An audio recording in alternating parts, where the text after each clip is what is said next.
sport fans watching around the world.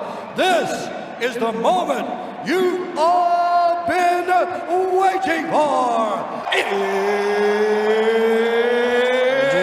Let's get straight into the episode.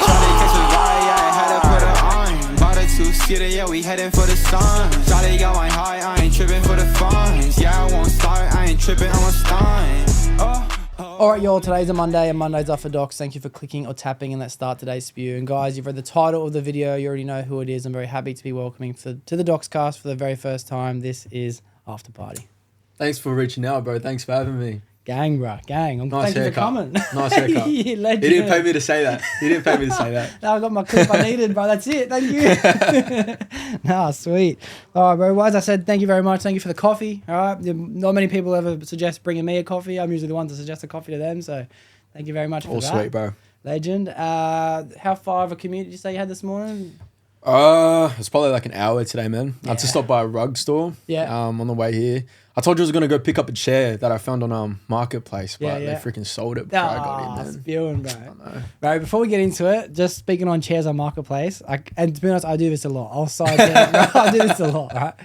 This probably makes podcasting probably the number one thing I should be doing, but I used to throw a party every year, and I would go on Facebook to get couches to make a better environment for the party. So I'd just go pick up like 2 or 3 couches for free, just around the area, bring them back. And then after the party, I'd have 2 couches. I was like, what am I going to do? So I put them back up on Facebook. Through the years, it's gotten more and more and more until one year I picked up like 15, 20 lounges off Facebook and I bring them all back for a couple of weeks. And then by the end of it, I was like, what am I going to do with these? I just make a massive pile of couches out the front of my house, signed free couches. Bro, that's fucked. Look, my concern is why haven't I been invited to one of these parties? I apologize, bro. Well, I didn't find out till after the party, bro. It's not my fault, bro. Well played, bro. Well played. Thank you. I try not to anymore. I try not to have big parties anymore. But if I have to, trust me, go on Facebook. Any suggestion to anyone listening, go on Facebook, free couch, pick up whatever you can. It makes the party so much better, bro. The more couches you got. Yeah, it's dope. Tips with Doxy. Yeah, it's dope. All right. Well, as I said, I got a couple things written down here. It goes without saying that I have to give a shout out to a couple of the boys that have come on first. You know, we had Sean first and then Dion. And I have to give a big shout out to Jono as well. Jono, you got this ball rolling, so I really appreciate that in the first place. Now, it's pretty awesome for me because I've kind of stepped into a whole little crew and world over there where you guys are making music, and you know it's something that I'm not too familiar with, but from what I've seen on socials that you guys are just you're putting yourselves out there and I'm enjoying what I'm seeing. All right, Yeah, bro. It's fucking it's heat, it's mad. I love all of it. So I only know you from your posts, a couple songs, and I thought I'd try and get to know the person behind all that. All right, that's what I'm looking forward to in today's episode. So the easiest first question for me is, when did you first start making music? First started making music. All right.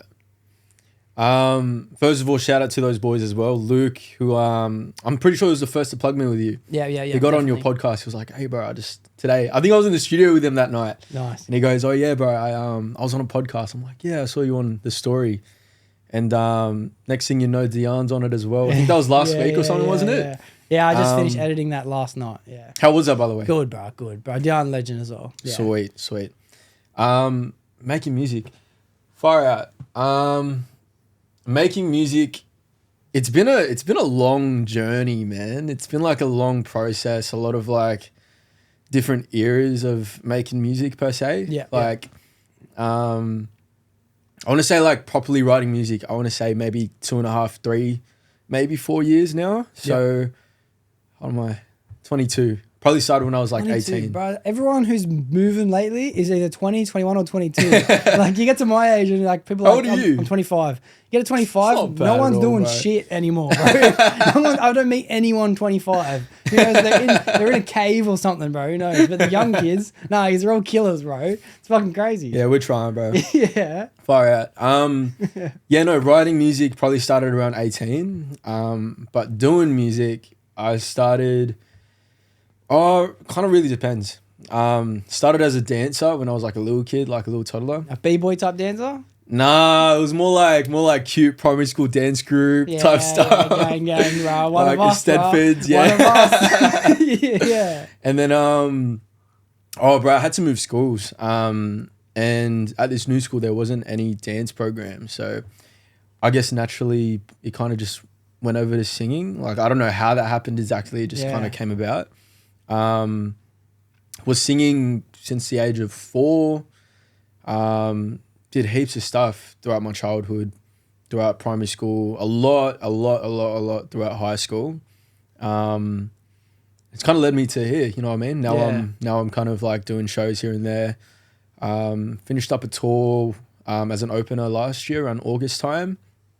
But whenever anyone freaking asks me, man, I always think to when I went on tour in the Philippines when I was 16. Oh, bro, trust. I've seen a couple posts you made from that, and like, yeah, what the hell is that, bro? Bro, we're gonna get into that. Yeah, we'll get to that. Trust me, I put that down. Don't worry about that. Don't worry about that. That's in the archives here, right there. But yeah, bro. So it sounds like it's, sorry to cut you off, but it sounds like it's always been a part of your life, to be honest, music in general. Yeah, man, and that's the thing. Like nowadays, you see, or for me especially, because I've been doing it for so long, you see people that are like you say 20, 21, 22 years old, but for me it'd be a bit younger, like 16, 17, 18-year-olds coming into this after a year of making music, and they're killing it, bro. Yeah. And I'm like, bro, I've been doing this for ages, and you're coming in after 1 year of making music, and you're fucking killing this shit. I'm like, bro, congrats to you.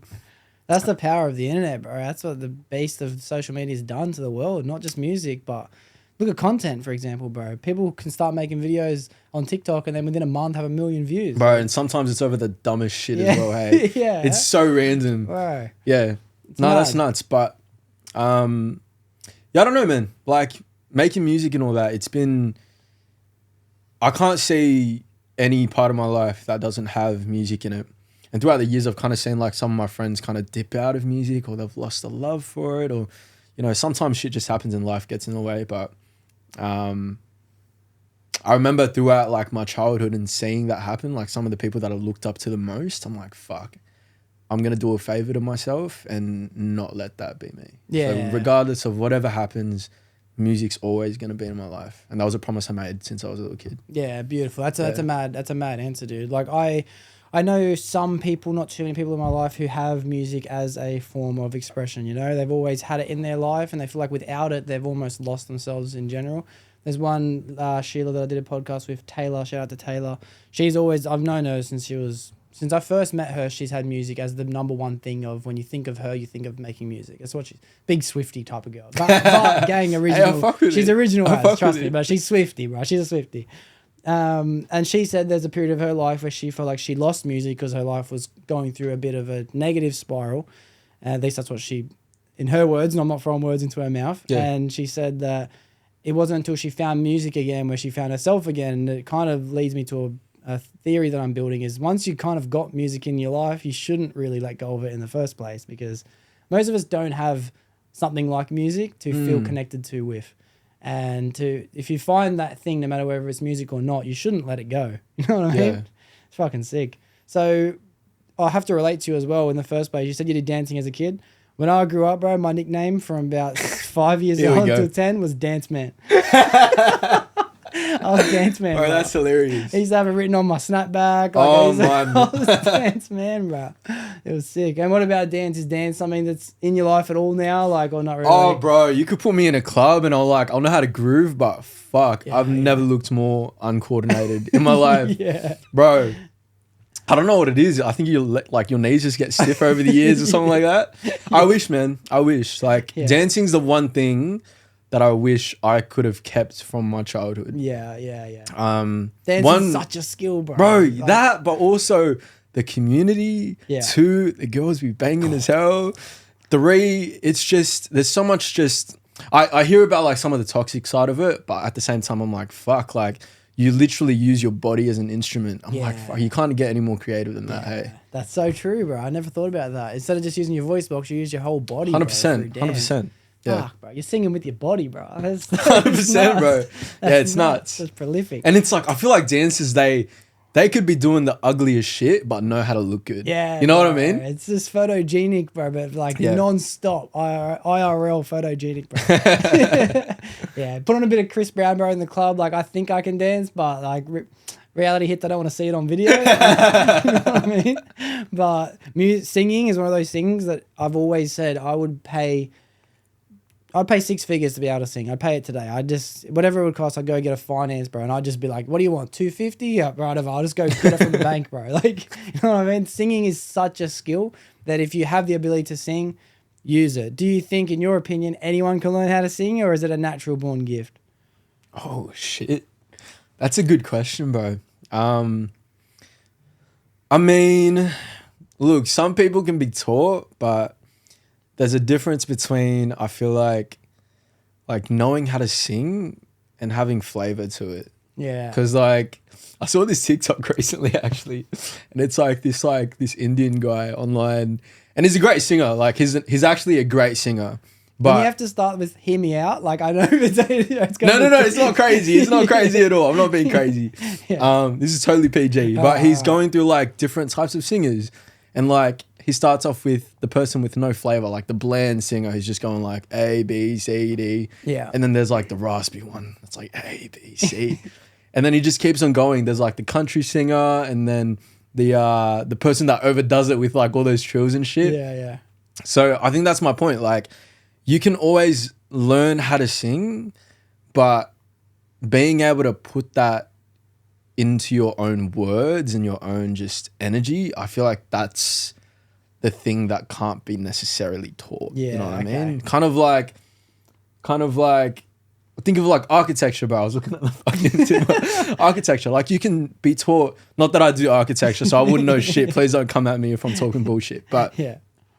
you could be taught how to build something or like what works with what, but the design and the stylistic shit that you put into it, that's your own stuff. You can't be taught that type of thing. You know what I mean? That's my point. Of course, that makes plenty of sense to me, bro. I completely get it. It's like someone who can learn how to paint between the lines doesn't mean they're naturally like a creative, expressive kind of person. Yes, Yeah. exactly that, bro. I like that answer. Hurts. Trust, that hurts, but I respect it. You know what I mean? I was hoping the money would be able to change that. At least now I know when I make it, it's not worth it. You know No, what bro, I I think you'd be great. I think you'd be great. That's all I needed, bro. That little bit of blind faith, bro. I'm delusional enough as is, and you don't know what you just did to me, bro. Yeah. I just saved you 6 figures, my man. Thank you, bro. All right. Well, if music's always been a big part of your life and you feel like you've had different eras in which you've put more attention towards it, I'm assuming that's what you meant by that. What do you mean by you had different eras in your life when you had music? Oh, man. I feel like, I guess you can make sense of that when, think of it like evolving. You know what I mean? Like when I was a kid, we'll say age range, maybe like 14 to 16. Like I wasn't writing my own music at that point. I was kind of just going out, networking, going to events, meeting heaps of people who I'm still friends with, successful people who are making it in the industry right now. Sorry to cut you off, but do you mean networking as in consciously or networking as in just socially? Like if I think of networking now, it's a conscious decision. When I was 14, I had no idea about the idea and the skill of that. That's a great fucking point. Because look, nowadays I put so much pressure on myself and we'll unpack this a bit more later because I feel like there'll be plenty of times to speak about it. Oh, but there's a pin right there, don't worry. Yeah, 100%. But just like putting pressure on myself because I've done something when I was a kid, why isn't it as easy now?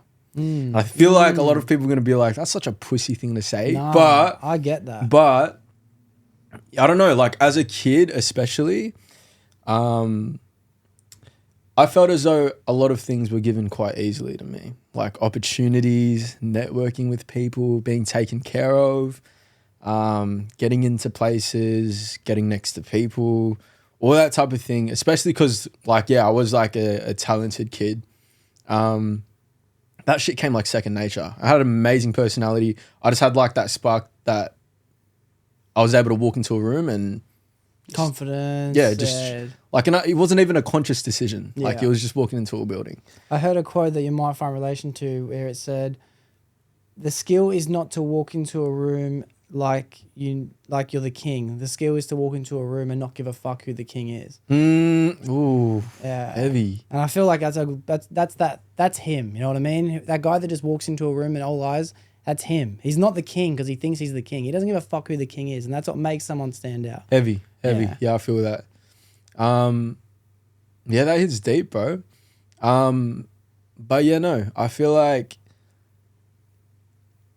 in terms of evolving, like you can only do so much of the same thing for such a long period of time until you need a bit of change. So around that age range, I was doing that type of thing, like going to events, going to boot camps, going to workshops, meeting people that were kind of like learning to do the same thing that I was doing.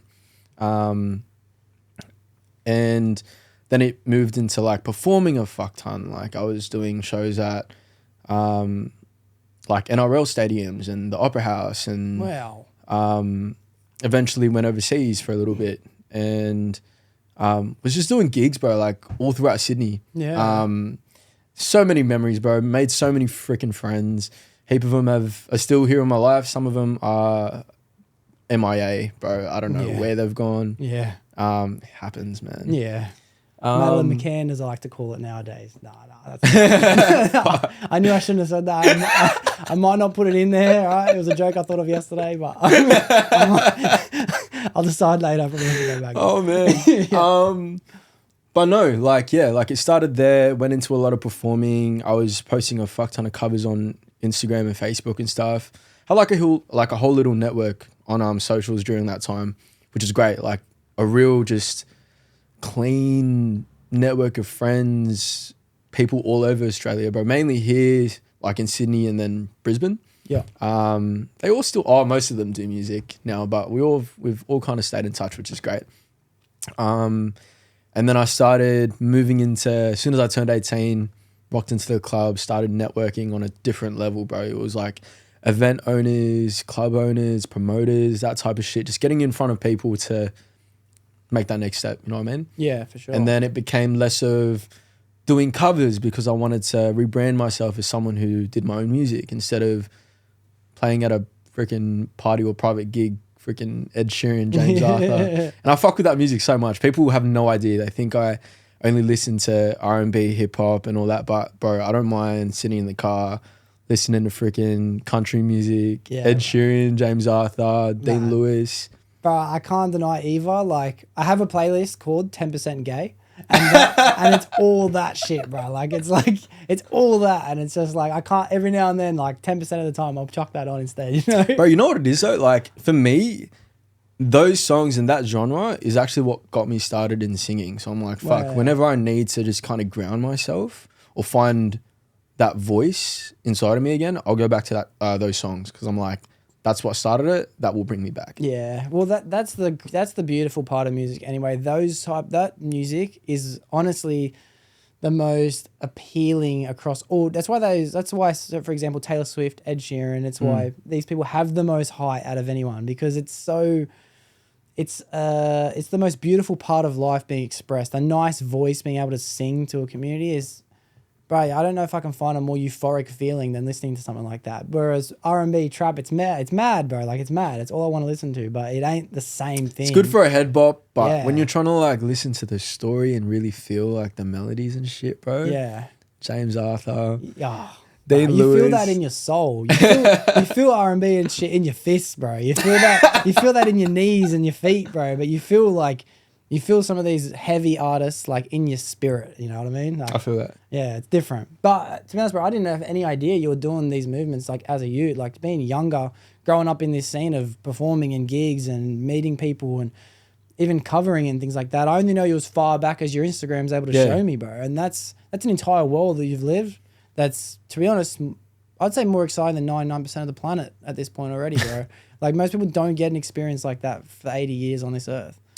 Yeah, bro, honestly, I was thinking about this yesterday, knowing that I was going to be on the podcast today. And I don't know, man. Like, I still can't put these thoughts to words that will make sense if I say it.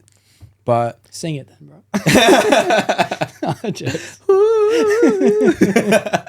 No, I don't know. I guess like having that life as a child till now, as if I'm some Hollywood star. Nah, don't think like that. Just trust me. From a child till now, it's still an accurate point to say. Yes, 100%. Like heading into adulthood has been something that's kind of like rocked me in a way. And I think it has to do with the mentality that I had as a kid. Like, because I had everything come so easy and opportunities right, left, center, fucking up there, down here, everywhere, man. And just the feeling and like reassurance that I would be taken care of all the time. Like when it came to my music career or performing on music or just life in general. Moving into adulthood and seeing that kind of shift, like I'm no longer the youngest in every room I'm in. I'm like sort of in the middle now, and I'm not being like taken care of like a child anymore. I'm like, fuck. And it's kind of like reinvented what hustle kind of means. Because when I was a kid, hustle was like doing what you're told. You need to be here by that time, you do that. If you need to wake up by this time, you do that. If you need to perform here, if you need to send that invoice, do that. You know what I mean? Now it's like, fuck, all right, I've got a plan for the next, depending on what it is, 4 weeks, 6 weeks, 6 months, years, sort of a thing.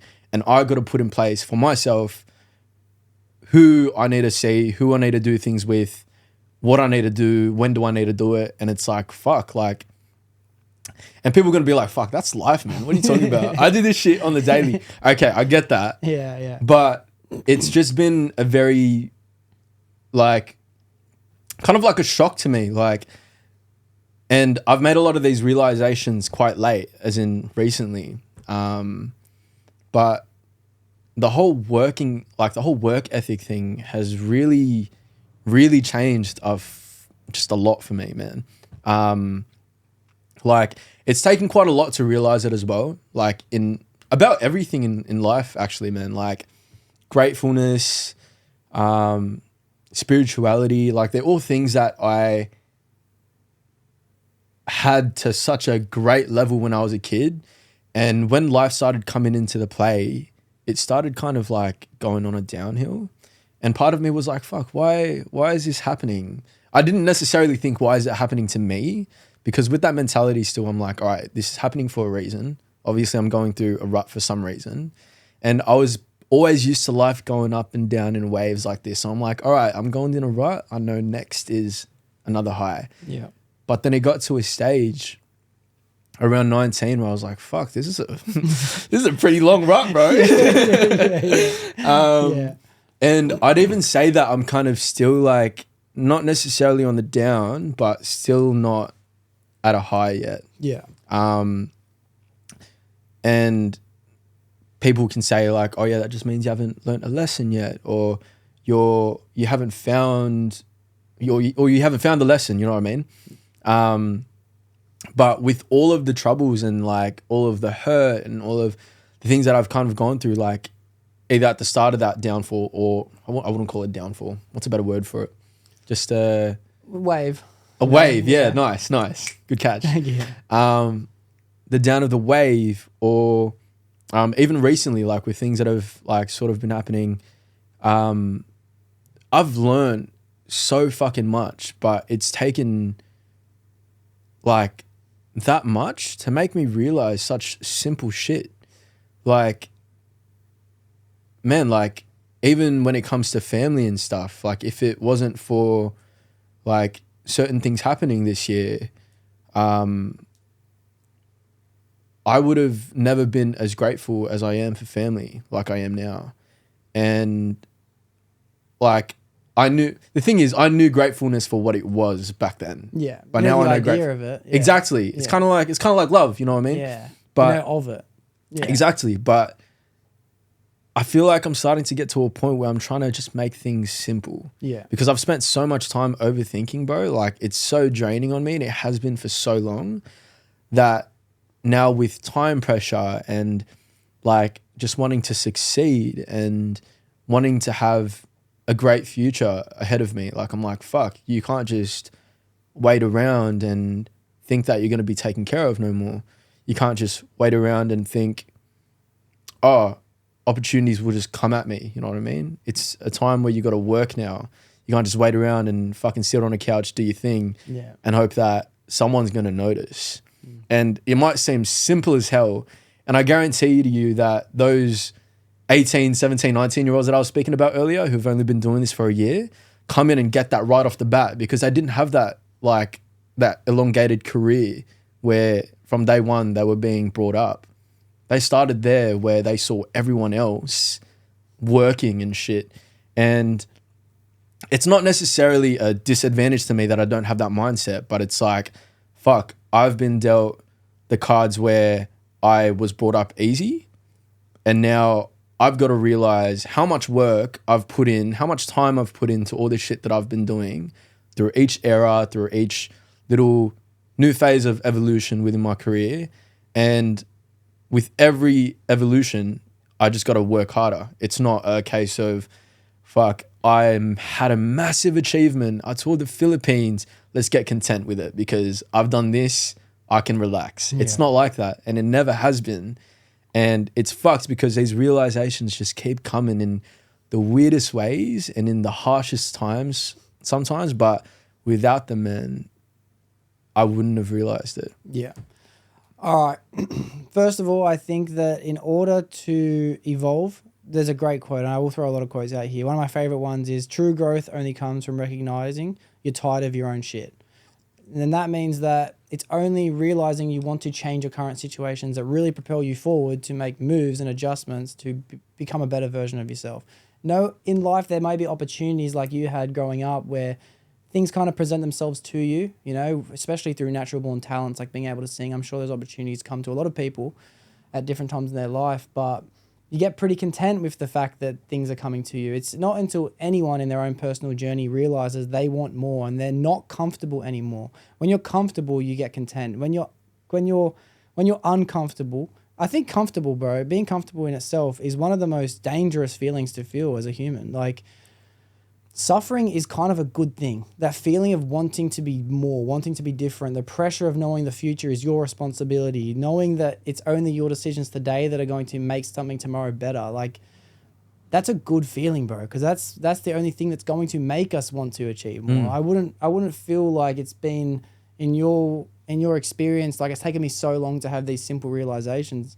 Bro, trust me, in 5 years from now, you're going to think back to your mindset now and think, how was I not thinking like I am today? Like, time has nothing to do with it, bro. My favorite YouTuber as of the last couple of weeks is Alex Hormozi, who is a business operating genius. He grew businesses and now worth hundreds of millions of dollars. It took him 30 years to think of the most simplest answers to his questions. Like, what is sales? How do I make more money? Like, how do I grow my business? And it took him forever, and now he gives away the information for free. And he can summarize them in 5 words. You know what I mean? Like, it's like, simplicity comes from experience because the world is so big, bro. You know what I mean? It's enormous. I think that it's kind of, when you were telling me it, my mind was just thinking of stock prices. It was just thinking of the crypto market. It was just thinking of anything like that because everything has dips and rises, bro. And the longer the dip, the bigger the rise. Like, it's just the way that everything works. In my own life, I've gone through similar experiences where it's like, even when I'm at the top, I think, man, I've been here for a while. Like, shit's about to get bad. Like, I know that. And I tell my mates that, and my mates witness, and that they say the same. And we use me as an example because I'm the dramatic one. And they say, bro, life's been pretty good. And I say, shut the fuck up, bro. Don't do this shit to me. And that's comforting when it's not going as good because it's like, fuck, it's been bad for a bit. That means, like, whatever's coming next, I better get ready for it. And I start doubling down on productivity and putting myself into positions where more doors can be opened for me to answer. And everything will constantly go like that, bro. I think that your experience so far has been, by the sounds of it, pretty high. And I want to get into some of these highs in a moment. And you may feel like it's been, and you didn't want to use the word downfall, so we'll use wave. It's been a bit of a wave. But in my head, just listening to it, bro, it's like, I can't wait to talk to this guy in a couple of years, bro. This shit's going to be so good, bro. This shit's going to be so good. And touching on those high moments, like you mentioned the Philippines, that was one of the first things I saw when I went back and seen your Instagram. I want to know that whole thing. So For everyone listening as well who's like me, hearing a story, it sounds like you had great opportunity to perform in Sydney, and you said, what are some of the places you mentioned, like stadiums and shit, NRL, what was that shit? Yeah. Bro, that to me already blowing my mind. I could go into that one little thing for an hour, but Philippines, we'll just stick with that one for now. How'd that whole experience come to life, traveling to the Philippines and performing there? Oh shit. There's a, where did it start? I think it started at it was at like a JMA boot camp. Have you heard of JMA before? I might have, but I can't think of it. They were basically like what would you call it? In the most simplistic terms, simplest is a word, is it not? Simplistic sounds more professional. Yeah, Let's go with that. simplistic. Simplistic terms, it was kind of like, just think of it as like a real niche network, creative hub of just mentors and talented kids. All to do with singing or just different? Yeah, bro, things? singing, dancing, mixed together, sort of a thing. Okay. And some of the, like, I dare say it, some of the biggest in Australia came from this little collective. I don't want to say the wrong things, but like people like Justice Crew. Wow. I don't want to name the wrong people, so I'm just gonna like. I'll tell you what, I'll put the research in and then I'll beep it out if it was wrong. Yeah. All right. So Jai Waitford. Yeah. I think was one of them too. There's too many. There's too many. Honestly, too many. But I think I went to one of the first boot camps. Not one of the first JMA boot camps, but one that I was invited to for the first time.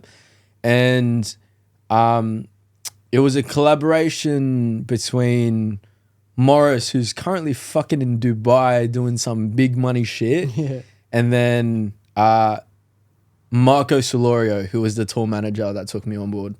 Now, Marco's still doing a whole bunch of shit, man. Shout out to him. He's been amazing to me. I think he's trying to work on getting me on a tour for. I think the whole angle was like the first Filipino hip hop artist to hit 1 billion streams. I think he's coming to Australia. What? He's talking about you, right? He's got 1 billion streams. No. Bro, what the fuck? 1 billion? He's got 1 billion streams. Bro. I don't know, bro. It's crazy. What is that? But yeah, no. And Marco also owns the biggest hip hop dance competition in the Southern Hemisphere. Wow. So he's the guy that took me and 3 other Aussies over to the Philippines to do a tour with some TV celebrities and influencers at the time. I've stayed in contact with a lot of them, so it's been fucking great seeing them, bro. Like even just yesterday, like one of them was on Vogue. Oh man. And he's in like this, I think he's like a K-pop group or whatever. AC's still like a massive TV celebrity over there. Mika Salamanca is still fucking popping off on YouTube and TikTok, and she's, bro, they're set. Like they're pretty much set. Yeah. They're busy. Yeah, bro. And that's like the beauty of it, man. Like that's actually one thing. Like here in Australia, I feel like there's so much like trying to up one of them. I find it crazy as fuck. Like, because I kind of grew up in that childhood growing up in music, like I was able to see people do things on their own time. You know what I mean? Yeah. It's not a competition of who does it first. And for people that I grew up with, like those people from the Philippines and people from Australia, I'm like, fuck, you fucking did it, cunt. You did it. That's mad. And that's the difference, bro. But yeah, Marco took me, 3 other Aussies over there. He planned out the whole schedule. Nothing was left like to us. It was literally just, all right, today we're going on the biggest morning show in the Philippines. Wake up at 4:30 a.m. I fucking pissed him off that day because I was late. Mind you, I don't know why, but the elevator in the hotel we were staying at took like, kid you not even in like an exaggeration, 6-7 minutes to load up to our floor. And then another 6-7 minutes to go down. It was fucked, bro. I walked into the van with the mate that I was with, and Marco was pissed. Like, yeah, well, that's it. Sorry, Marco. Sorry, Marco. But yeah, like he organized all the interviews that we had, all the malls, the appearances, the TV, radio, shows, venues, all that type of shit. And also organized like a massage every night. And we go back to the hotel, bro. Live. One of those Thai massages or Filipino massages? They're two different things, bro. Yeah. Funny story, actually. I was over there, and what we did was, because we had to call the people to come to the hotel, so I think it was 2 hours minimum per person that came, and yeah, 2 hours at the start was like lavish as fuck. Like, yeah, I'm enjoying this. Yeah. After like 4 nights of just 2 hour massages, bro, it was too much. We're tired. Yeah. We don't want to do the whole thing. So people started splitting up. Like, for example, Ula and Sam would split up at 2 hours, 1 hour each. You know what I mean? Yeah. So everyone paired up, and I was left alone with no one to fucking split it with. So I had to do the whole 2 hours. And you could have took turns. You got to give them a massage. They gave me shit, because what happened was, I fell asleep during my massage. Okay, and the lady apparently was trying to wake me up, and I think I was laying on my face, but she's like rocking my shoulder and shit, trying to wake me up. And apparently when I woke up, I pretended like I wasn't asleep. I was like, oh yeah, cool. Went back to sleep and paid the girl, but they gave me shit for the rest of the tour about that, man. Yeah. But yeah, I can't remember how long the tour lasted for. All I know was, fuck, the experience was amazing. Filipino fans go fucking insane, man. Like, they're on a whole nother level of just fandom and love. Like, bro, you literally go over there. We had shopping malls filled out. Like, there was a stage with a wooden barricade that ended up being broken, and people filled out the whole shopping mall, 2nd floor, 3rd floor. It was phenomenal, bro. It was phenomenal. Wow. That's the word. Phenomenal. Yeah, man, like, it was just, it felt die hard from day one with them. And that's one of the communities I'm trying to get my shit back out to, because I'm like, fuck, I knew they fucked with it back then. I know they're going to fuck with it now even more. And I just loved that connection that I had with them. Yeah. And that's the thing. I dropped off quite a little bit after the tour because I felt content with myself. Yeah. Lost a lot of that following. But man, like, we were 15, 16, 17 age range, going over there. And bro, Marco, absolute legend. Like, I don't even know what the hell he did. I just know he handled the schedules. I've been trying to think of it this whole time. I can't understand how anyone can organize that. That's handled crazy. The flights, handled the people, handled the collaborations, appearances. Fuck knows. We just, like I said, bro, all I needed to know was when to show up, and I showed up. Completely different now, man. Completely different now. I gotta like send out emails, DM people, and set schedules for shit. Like, life's so hard, bro. You know what's funny on that idea, bro, is I've been playing with this for a minute, where I think to myself, like, because I work full time and I do this because I want to be able to transition into this one day, but I'm also super greedy, and I want whatever I want at all times. So I have to be able to work heaps of stupid hours to afford the shit that I want to buy, but it's like at the same time, it's like, yeah, but I also want to chase my dreams, you know what I mean? Like, it's not working perfectly. I could either choose one or the other, but I'm so greedy, bro. I want to do everything. So, and what I'm trying to get at is, like, I think to myself sometimes, because I do have to show up at work at whatever time it might be 6 o'clock in the morning, it might be 7, it could be 5, it could be any time, it could be night time, whatever time work desires me to be there, I'm there. And I think if I was earning the same money from my company, but I wasn't being told to show up, would I wake myself up at the same time every day? Would I really be getting up at 4:30 to get to work if no one told me I had to, but I was still able to make that same money? And I think the answer at the moment is no. You know what I mean?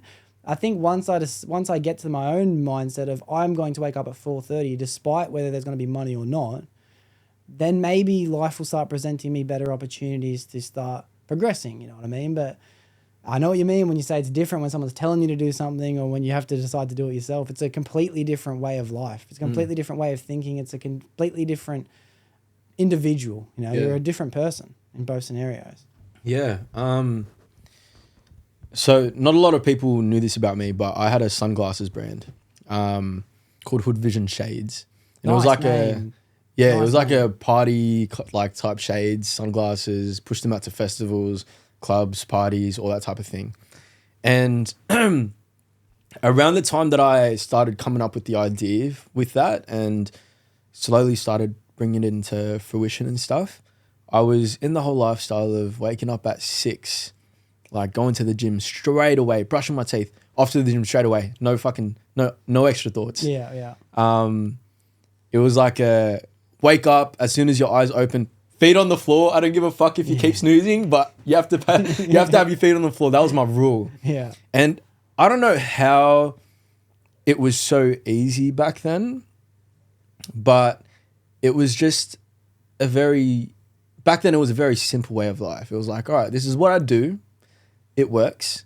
And I can get 30-40% of my daily work done before people are fucking waking up. Yeah. You know what I mean? I love that. I love that feeling, but yeah. Yeah. And the thing is now, it feels so easy back then. Why the fuck am I not doing it now? Yeah. Like, I know how it feels.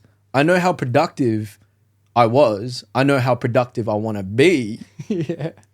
Why? Why is it so hard now? Yeah. Like, blame it on the temperature, the weather, it's winter.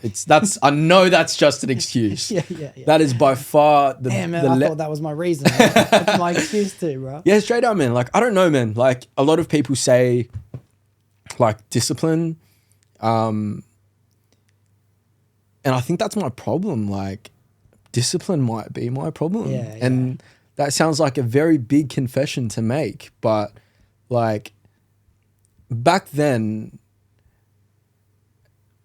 because I was in a very good state of mind and a very good part of life, like I was able to invest and afford to build a business and do things with my life and not have to give a shit about like going out every night for fucking dinner. Those things made me feel good. Whereas now I'm kind of like, fuck, I'm going through it. Can't I sleep in? Yeah. Like, I don't know if they have a correlation to each other, but it's just... Of course they would, bro. Of course they would. Yeah, like, I want to... If anyone knows how to break that, please freaking chuck it in the comments or whatever. But, like, I want to be able to work on myself and get tips on how to do that stuff regardless of what mindset I'm in. And simplistically, it could just be discipline. Yeah. But...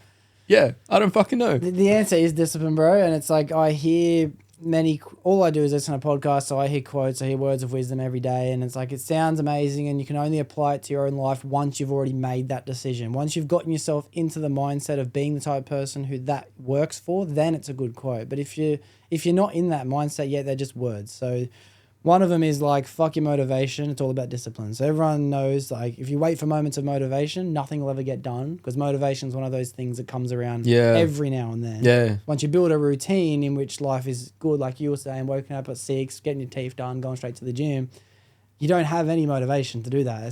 That's just lifestyle. That's discipline because discipline is just applying lifestyle every day.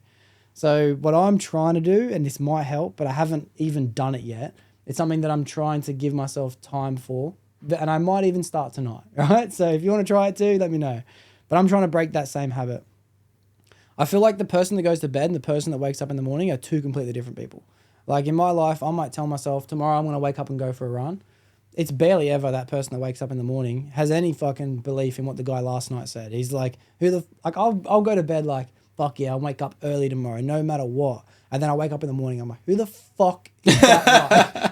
Like, I ain't him, bro. Shut the fuck up. It's like two different people. And I've battled with this ideology for a long time in my life where even growing up, me and my best mate, we'd argue and we'd end up coming to the same term where it's like, we'd worry about something for the future, being young and dumb and impressionable. And we'd be like, oh man, this is a bad idea. And then we'd just make each other feel better. Like, that's future Jake and future Luke's problem. And then we'd go through whatever dumb endeavor we're going down. And then we'd get to our moment and we go, fuck past Jake and fuck past Luke. Selfish freaks, right? Like, they don't give a fuck about us. So I've always had this mindset. And I think what I'm going to try and do, and tonight's surprisingly the night I'm going to try and do it, is I'm going to try and become friends with the other person. So the person I'm going to go to bed with tonight is going to try and ask the person tomorrow to be his friend.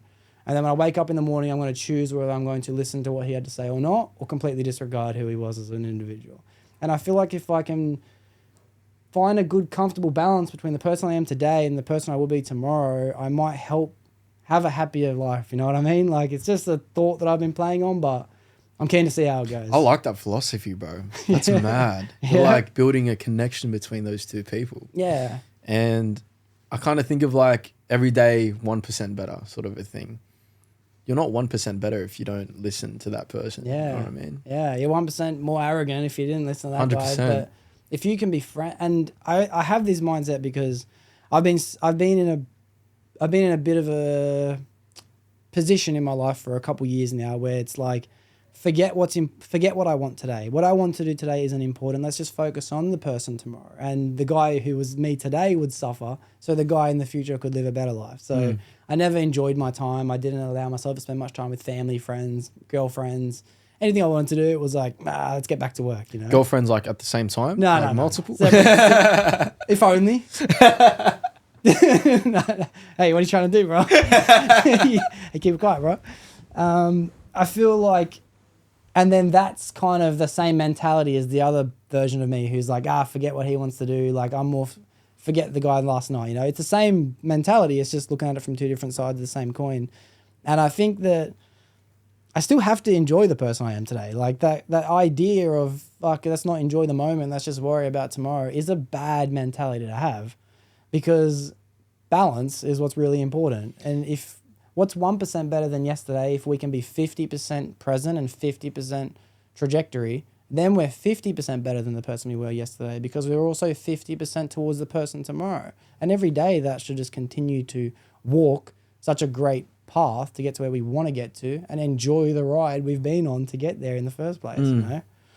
So if that does help answer at all what you're trying to get at, I feel like I'm relating to what you're saying, you know what I mean? Like, I get it, bro. It's almost part of life, but we can kind of work together to try and figure out how to get there, you know? 100%. Bro, that's what I've realized this whole year, bro. Like, whether you're, like, super rich or the opposite end, like, we're all just trying to fucking figure it out, bro. Like, what a weird realization. You know what I mean?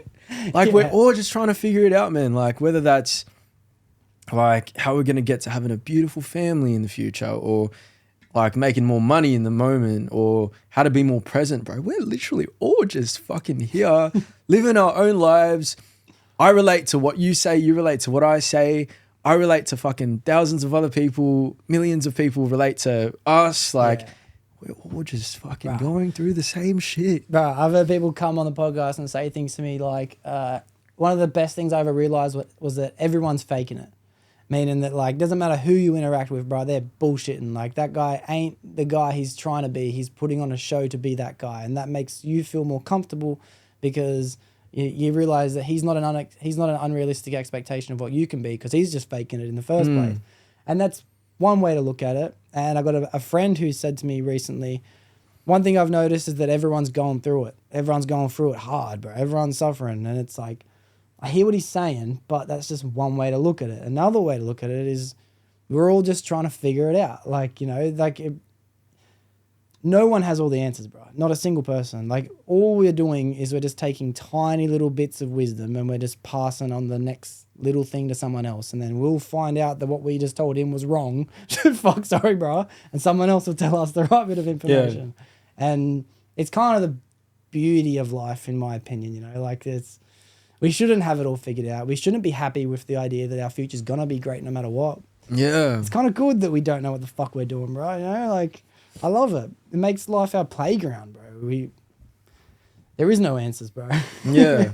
I mean, on that point, you touched over, like, the whole, fuck, I forgot what you said, but that's one thing, actually. I have the shittest fucking memory. Yeah. It's gotten to the point where I actually feel like I got to get that shit checked out. And I had a mate the other day that was like, my friend Lara was like, Brendan, are you suppressing your feelings? I'm like, what do you mean? She goes, oh, when you suppress your feelings, it fucking damages your memory. I'm like, oh, no. And going on to that whole thing about you saying, I remember that everyone's just kind of like faking it in a way. Yes, there's extents. I know some fake ass people, by the way. But in terms of me, man, like even in my most recent relationship, like it made me realize how much shit I've actually got to work on myself. Because throughout the years, I kind of built my own ways of dealing with things, like on a daily basis to issues that were like months long. And the thing is, a lot of people always know me as that guy who's like all good. Like he's all good. Yeah. Know what I mean? She'll be right, guy. Exactly. But like not even that. Like it's not even he'll be right. It's he's good. He good. Yeah, like he good. Like don't worry about him. And part of that was me being like, oh fuck, like I don't want to pass on my negative energy to other people. When I'm with other people, I want them to see the best of me. Or I just kind of learned over the years my own way of dealing with my stress. Or like I never felt like proper anxiety until this year, bro. Like I never saw myself as an anxious person whatsoever. I don't know what the fuck happened this year. I do know what the fuck happened this year, but like a lot of things have brought that out of me to the point where I get anxious about going out, bro. Like one of the boys, Sonny, you met Sonny, yeah. He invited me out tonight. I'm like, oh fuck, who's gonna be there, bro? Like I don't want to run into people, man. Yeah, what a dick, eh? Like I would know exactly when to isolate myself from people if I was feeling stressed, and I didn't want to like leak over that negative energy that I was having with myself.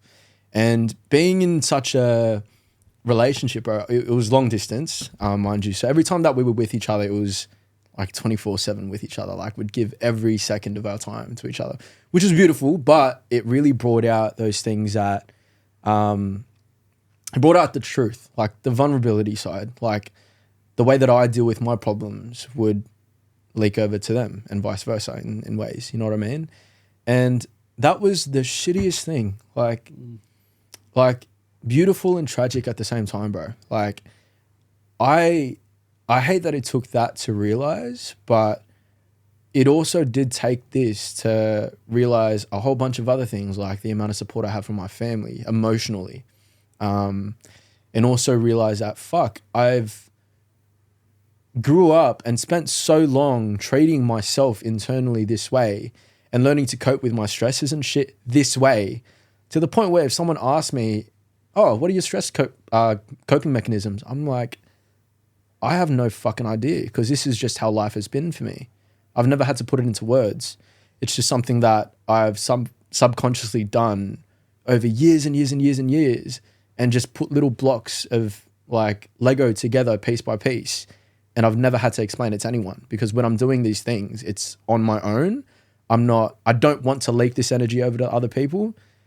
But then when I was in the relationship and my stresses were kind of coming up and I was dealing with multiple things, it started showing. I'm like, fuck, I really got to start learning how to explain this so that I can work on these things. Yeah. Because I know that shit, I don't want to be that type of person. And regardless of how good people might think I am, I'm not going to be healthy with myself or with other people if I can't address those things in words and actually work on them. Yeah. So I guess that's my goal nowadays, bro. Like I'm actually just trying to, for the first time in 22 years, try and break that down and know exactly what I'm doing to myself and how to unlearn that. Yeah. And it's bro, just 2024, I thought, I don't fucking know, bro. It's just, it's, I'm calling it now the year of realizations. Ooh, damn, bro. The year of realizations. Straight the fuck out. Yeah, like, yeah, you hit me with that. Yeah. That's true. Yeah. Look, I think getting out of a relationship is something that I've recently gone through in my personal life, and same kind of situation happened. It wasn't until after, when you get these realizations like, oh, I didn't know that I've been living my life as this kind of individual for so long. And it's not until you get out that you really find the appreciation for the things like the family you have to fall back on, and even the friends and the community and the lifestyle you get back into a routine of that you didn't really notice, to be honest. You had it in your life the whole time, but you didn't appreciate the gratefulness behind it, you know, and for everything bad that can possibly come from feeling the way you feel after a relationship, it's like, I think these moments of clarity are more beneficial. Like, they're outweighing the bad shit that can come, you know what I mean? Like, yeah, there's points of low, there's down bad, there's suffering. And just like you, I'm that guy, bro. Like, I don't necessarily express how I'm feeling in a negative way. And even if I do, I'm always the version of myself to make me feel better when I'm telling someone else. Like, yeah, shit's rough, bro, but shit's good. You know what I mean? Yeah. Hey, seriously, bro. Like, for the first time this year, I reached out to friends when I was down.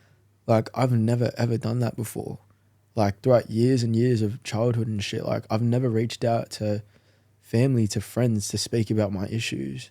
And I did that for the first time this year. And fuck, it was uncomfortable. But, like, to know that I was actually able to do that and then feel just, like, supported, like, people that actually, I don't know, bro. We hear about this shit on the media all the time, like, boys, call your boys, you know what I mean? But like, it's, that shit's different when you feel it, man. That's what the boys are there for, bro. The boys, my belief in what the boys means, and it's such a blanket term, but it's such a powerful term, right? It's the people that you're close to. They're the boys, right? That's the boys. But in reality, what the boys are a support group for every individual's level of not feeling comfortable enough being alone.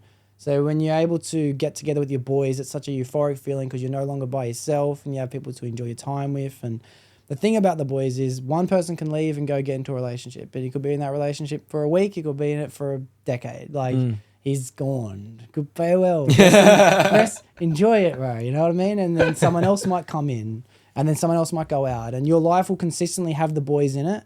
But after a certain amount of time, it probably won't even be the same group of boys as it was in the first place. And we've been that guy to leave the boys. And then someone else has taken our spot. And then we can go back in. And it's just, they're there for us. And I believe in God and I believe in spirituality and the universe and all these hippie fucking terms of energy and shit. And I believe that they're there for us to find stability in, you know, when we don't have our, we'll call it partner, whether it be in business or in relationship or in whatever it needs to be, gym. You can have your partner in doing anything, but when you haven't got that anymore and you're not as comfortable being by yourself, you've got a support group of lads. And it's good to just have the presence in the company, but when you find something you can open up to and be real and just be like, bro, I got to be honest, shit's rough, just like kick it. Even if it's as simple as that, just kick it. Like, then that's what's one of the most amazing, beautiful parts of life, bro. And what's even better than that is that when you find someone who'll reach out to you when he knows you're doing bad and you haven't even had to open up in the first place, like, it doesn't get much more euphoric than that. You know what I mean? And it's like, as men, we should open up more. We should be vulnerable in ways, and it's hard. And I don't even know necessarily if I'm ever going to, you know what I mean? It's a lot of pressure, but just knowing that the boys also feel that way means that you can make a conscious effort to be that guy to reach out even when they haven't. And if everyone adopts that mentality, then we might not need to reach out to the boys as often as we need to because they can, you know? It's like people don't have to reach out to us for us to check in on them. So I think the same vice versa, bro. Same vice versa. If we're always that guy, maybe that guy will come back to us eventually too. Yeah, bro. No, ever since that shit, I've found myself like reaching out to people first, like just to check up on them. I'm like, fuck, I hope they're not going through anything. I'm gonna check up just in case. You know what I mean? They said something or they post something weird on their story. Don't worry, I got you. I'll reach out. Just to double check. It's perspective, It's not until you go through it, bro. I find that the worst things in my life, they teach me the most valuable lessons every time. Every time. There's always so many things. If I go through something tragic, bro, it's like, fuck, I can now be that version for someone else when they go through that tragic shit. You know what I mean? Like, I'm now that guy who's been through it, bro. Like, it's a good feeling, bro. It's a good feeling. Tragedy sucks, bro, but tragedy's not super necessary, Super necessary. I want to come back to, and trust me, we're going to go back down this side tandem of men's mental health because it's a good topic and I do love doing it, so myself. But when you were talking about the tours that you're doing now, I noticed that it was very similar in the way that you were excited about the tours you did in the Philippines. So you said you just came, I can't remember how long ago you said, but you said you were doing an opening tour for someone. Yep. And I'm curious to how that came to life in the first place. Oh, that one was real simple. So there's a page that covers like Aussie hip hop music on Instagram called Take Flight. Oh, I love Take Flight. Bro. Yeah. Fuck, Now they did bro, he's a legend. Yeah, they did a competition where a whole bunch of people just tag freaking artists in the comments, and the most people get to rep their state. So I won for New South Wales, and got the opportunity to go on tour with the 046 boys across 4 cities. Wow. Cities even. Canberra, Wollongong, Sydney, Newcastle. Now, we only got to do 2 of those shows. Newcastle and Canberra. Sydney and Wollongong got shot off by the cops. Yeah, no doubt, of course. So that was fucked because we Yeah. were G'd, bro. Yeah. I had dancers coming along to Sydney, Newcastle. Yeah. Sydney, Wollongong shows. And Sydney is where it's at. Like, I was having all my people come out, bro. Like, anyone that I've ever had at my club shows, anyone that I've ever had just on any projects, people that follow me, family, friends, fuck, they were showing up at that show. It was going to be a big one. Like, I don't care if I was a support act, I was going to debut Yeah. in that Sydney show. Yeah. Anyways, Newcastle and Canberra were fucking amazing. Oh, no, it wasn't Newcastle, was it? Newcastle, Canberra? I can't remember, bro. We did 2 cities. I know we did Canberra because Canberra was amazing. Yeah. Canberra was probably one of the best venues I've ever played, like in terms of lighting and just the space. Beautiful. I had my boy Charlie Thursday come along with me, and I got him to do a song as well. But yeah, bro, it was quite simple. Won the competition, got in touch with their management. They sent me all the dates. I sent them all the dates. It was just another case of, this is where you got to be there, Yeah. done. Yeah. Yeah, bro, it was lit. Like, every time we go to freaking Newcastle, which is where some of our boys actually live, it's always like a heartwarming experience, bro, because we've done a few shows in Newcastle already at the same fucking venue, mind you. Wow. But it's so kicked back, man. It's like almost an escape from Sydney, even though it's like an hour and a half, 2 hours. I can't remember how long the drive is. Yeah. Yeah. But yeah, man, like, we book a hotel as always, kick back, party afterwards, and then have breakfast in the morning, and then we jet back to Sydney. But it's always a vibe. Yeah.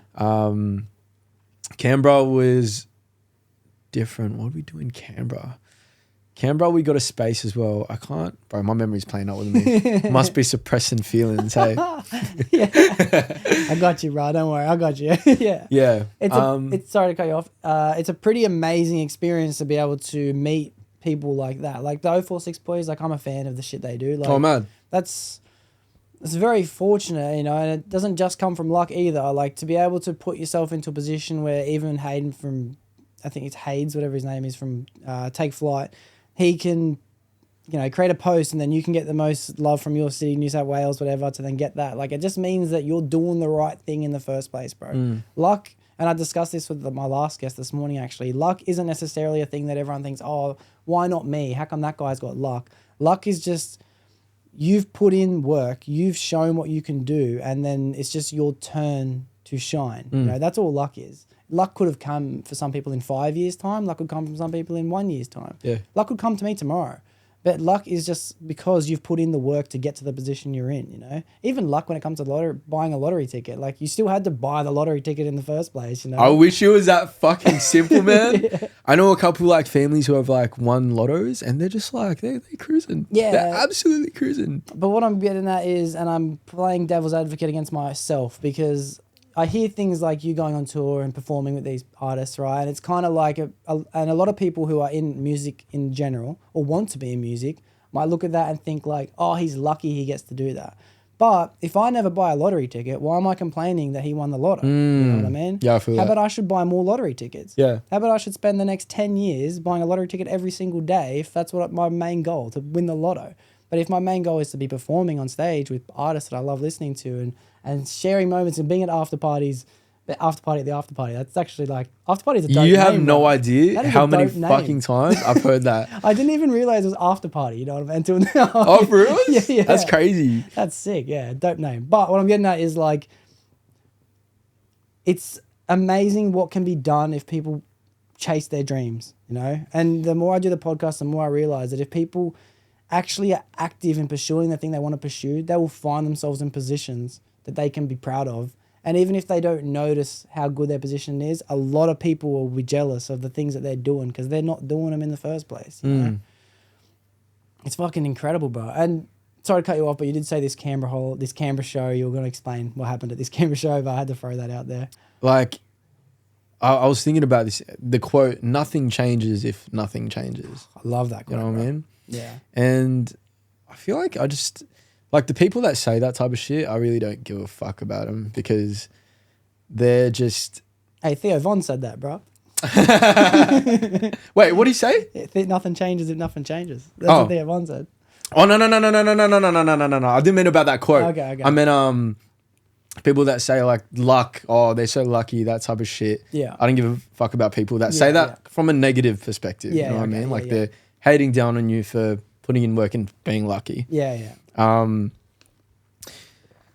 don't know, bro. Like, there's so many. I have so many friends that are so far beyond, like, achievements from 5 years ago or however. They're doing well. Let's just say they're doing well, and I still see this divide between people that are, like, and it's a bit of a confusing topic, but it's like, I know massive people that are still not content with where they're at, and it's a constant chase, and that does come with like a form of unhappiness, you know what I mean? But then there's also like the friends that I have that have reached a certain level, and quote for quote, I won't mention the name, but he was like to me, bro, if my career were to end today where I'm at, I'd be so okay with that. And like, as long as I can still give back to the kids and how, like, the kids in a way that I was taken care of,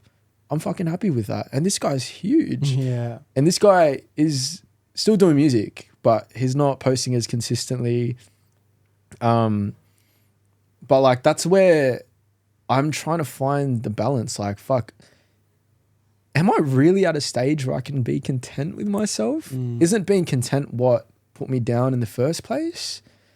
But then there is also the part of me where I constantly overthink so fucking much and am constantly on this chase to get back to where I was in terms of benchmarks and daily productivity and opportunities and all that type of shit, that like, it's bringing me unhappiness that I have to keep not being present in the moment. And I'm continuously thinking about how I'm going to get to this next thing, but it's that mentality with like 5-6 different things in my life. You know what I mean? Of course. Yeah, bro, like there's just so much to freaking figure out. And I feel like that's where a lot of my stress comes from. Like, I'm a big overthinker, and that's something that I've worked on a little bit. Yeah. But not enough. Yeah. Yeah. I think overthinking is a blessing and a curse in itself, bro. I'm blessed with the same curse that you've got too, all right? It's not something that we necessarily should wish we didn't do. Overthinking is a gift that we've been given because it means that we're destined for more than we've got. You know, like, a lot of people are content with their lives, and I respect that, bro. Like, they are comfortable in the many. That's how I'm going to say that. They're comfortable in the many. But some of us, bro, like, we want to shine. You know, it might not necessarily be from a position of all eyes on me. It might necessarily be from a position of like, I want more. I want more financial success. I want more free time. I want a bigger home. I want a better missus. Who knows, bro? It could be anything. Some people have been given the gift of wanting more than they've got. And it usually comes from, in my opinion, a place of low self-esteem, realistically. And I say that from experience, you know. And there's a great book, and the book title, and I haven't read it yet, but the book title is The Power of Low Self-Esteem. And it's because those people who don't ever feel content enough, you know, they want the next, they want more money, attention. They want more likes, comments, subscribers. They want more positions, doors, opportunities. Like those people are the ones who are going to go the furthest. You know, they will, as long as they don't beat themselves up because they don't have what they want, as long as they just take advantage of the fact that they do want more in the first place. It's just the way that you look at it that will change the entire ride on your way to greatness. You know, if you have that thing, bro, I feel like you're gonna do amazing things. So many people don't have that thing. I know that you said some people that you know are content with the fact that they've done enough in their career, and that's good for them. And I don't judge them at all. I think that they've made it to a position they're happy with. But you've got like who's an example? Like the Theo Von, since we mentioned Theo Von. Theo Von's never been happy and proud of what he's accomplished yet. He's like the second most trending artist to ever exist, and he's a comedian, bro. He's a superstar, rock star, well-known name, and he just tells jokes for a living. Yeah. And he's still not happy enough with who he is. He's like, oh man, I feel like I could be doing more. I feel like I should be this, I should be that. And I'm glad you mentioned it because I could tell that you felt pressure from yourself because the life that you were living before you feel like wasn't the same as the life you're living now in terms of opportunities and performing and things like that. And I didn't want to assume it, but you mentioned it just a couple of minutes ago, and it made me realize that I think you've been given a sprinkle, bro. I think I'll talk about this with Sawn, to be honest, bro. Keep going. I think that you've been given a taste of what's to come, you know, and those people who are 16, 17 now who get into a scene and what they start making moves and popping off, whether they fall off or not, bro, that's their sprinkle, bro. You're fortunate to get a taste at a really young age. Like, yeah, see, that's the thing, bro. That's a good fucking point because I was just thinking about it. Like, and I've kind of been going into like this thought process, like real recently, like in the past few days. But, like throughout life, I've been given this glimpse of just different things and different great things. You know what I mean? Whether that's like, I don't know, opportunity, fame, money, all that type of shit. Like I've seen it. You've tasted it, bro. Yeah, bro, I've tasted it. And even things as wholesome as like having a family and like the vision of being married and like having a family and shit, bro. Like I've seen that now. Like I know what that can feel like. Talk to me, bro. Wow. Damn. Right? And the fact that I've been put in this position right now that I'm in, and it's not necessarily one that's not full of opportunity because it is. That's the fact. And it always will be. But it's just, I see it, and I think you called it like hippie, but I do believe in like the universe and spirituality and shit. Like, I really do believe in, as much as like I hate how long it's been, I really do think that I'm going to stay in this position until I really do find whatever lesson that I'm meant to be taught, whatever I'm meant to be learning. And I've been given the glimpse of these things that mean so fucking much to me, whether it's a successful music career or a beautiful family, like in however long. I've seen those things now, and they're not things that I'll ever be able to let go of. But I've realized I've been working hard as hell, but it might not be the right type of hard work. Like, it could be, hard work could be like unhealthy hard work where it's just draining your mind and you're not actually working hard. You're just, I don't know. It's like a different definition of working hard. And once again, the year of realizations, bro. Like, I realized that I got to fucking just boil down to the simple shit and learn how to work for the things that I'm working for and not bring myself down for it, bro. Like, I spent so much time just overthinking shit and doubting like whether or not it's the right timing for certain things. But now I'm like, bro, like, you've done all this work, keep up the momentum, because, and I heard this from another person the other day, specifically about the Australian music scene. You're not doing a favor to anyone if you disappear. You disappear in Australia, no one's going to give a single fuck about you. No one's going to be like, oh, he's being so mysterious. Where is he? He's probably working on some shit. There's too many people on the come up in Australia to be worried about things like that. Like, you disappear, no one's going to give a shit. We're not Drake. Drake disappears for a while. Rihanna hasn't released in so fucking long. That's a big deal. We're here. If we don't post consistently, we're not going to stay on top of that shit. You know what I mean? And I spent so long overthinking, like, releasing and whether this song's good enough or if it's at a professional standard already, that was the one thing that put me back. Like, I did not do what I wanted to do because I was overthinking it. And now, in simple terms, bro, I just need to fucking do it. And you just need to fucking do it. Seriously. Like, I don't know. And especially after last year during the tours and stuff where I had the team with me, Dion, like, as videographer, Sonny as my hype man, all the other boys just coming along, doing their thing, we're vibing with each other. Like, I have a team now, man. Like, it's not just about me. The team's putting in work. I can't be selfish and have myself hold back the team now. Everyone's putting in their work, bro. And that's one thing that's kind of like in my mind helped with the overthinking. I'm not drawing back releases to the point where I'm forgetting about them. I'm actually planning shit now. I'm not just, you know what? I'm sending emails now. I'm fucking DMing people. I'm like, all those things, bro. And it's crazy that you have to go through shit to realize such simple things. And I know different people go through different things and realize different things, but that's just what I've realized. And it's been a definite eye-opener and a definite work in progress, bro. But if that's what my timing's like, man, that's what it's like, bro. And you know what? I'm still learning to be grateful for it.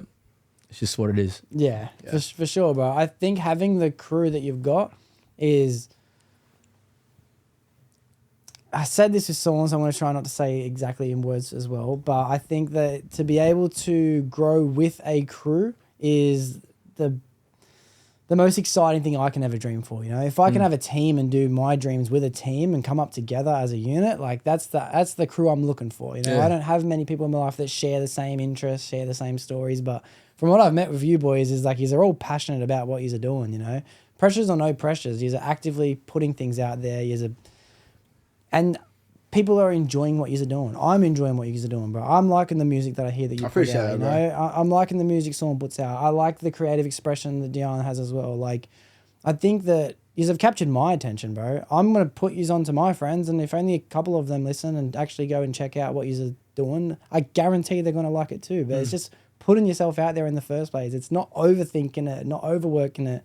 It's a harsh reality what you said, bro. Like, if you drop off, no one's gonna give a fuck. Like, it's a harsh reality, but it's also a good reality, because if no one's going to give a fuck if you fall off, no one's going to really give a fuck if your music isn't as good as they were expecting in the first place. And the more consistently you put out shit, the better it's going to get anyway. You know, you can look at it like, and I had that realization when I thought it's a hard reality, but it's like no one gives a fuck, right? When you think about that, it's a real lonesome feeling of like, oh, my feelings, I can't really talk about it with anyone. But once you come to terms with the fact that no one gives a fuck, you don't feel pressure anymore. You know what I mean? There's no expectations that I have to uphold to anyone else, because if I do what I want to do or not, he doesn't give a fuck. You know what I mean? He's got his own shit to deal with. He's his own person. So if no one gives a fuck if we fall off the scene, then who gives a fuck what they think if they don't enjoy it, bro? Just keep doing what we're doing. Keep putting shit out. He's have talent, bro. He's have talent, and you've been sprinkled, all of you have been sprinkled with little moments of greatness, you know. I think that a relationship is one of those same things where I've gone through, and you have that vision of the future and the family and the house and all these things, and then that thing might get taken away from you, and it's like, oh, do we sit around all day and say boo-hoo, cry, woe is me, like, you know, or do we just realize that, like, damn, that's a future and that's a possibility and that's something that I can get towards? Do I want to go down that route, or do I want to go down this other route? You know, there are opportunities of greatness wherever we choose to apply them. But sitting around and waiting and stressing and like, I ain't gonna do shit, bro. I ain't gonna do shit. Case in point, no one gives a fuck. Exclusives with the Doxcast. Yeah, that's mad. And for me, that's comforting, bro. That's comforting. You know, I've noticed that all music that I listen to is best fueled with emotion. All right. And you might think that you suppress emotions and stress and things like that, bro, but trust me, you're full of emotion. It doesn't matter if it's happiness, charisma, he's charismatic, like you got excitement. Like these are all forms of emotion. When you put emotion into your music, what's the best source of emotion you can use to find the best quality of music out afterwards? Bro, I'm emotional as fuck. I've always been more emotional than not. But man, like it's not really about targeting a specific emotion. Hey, I feel like specifically for me, back when I was like writing a lot more by myself. I don't know, man. I heard this philosophy a few times over the past few years, but it's kind of like the whole idea of you could be given an idea to write a piece of music, but if you don't act on it, if you don't write it, someone else is going to be given that exact same idea. It's kind of just the universe kind of flowing, you know what I mean? Yeah.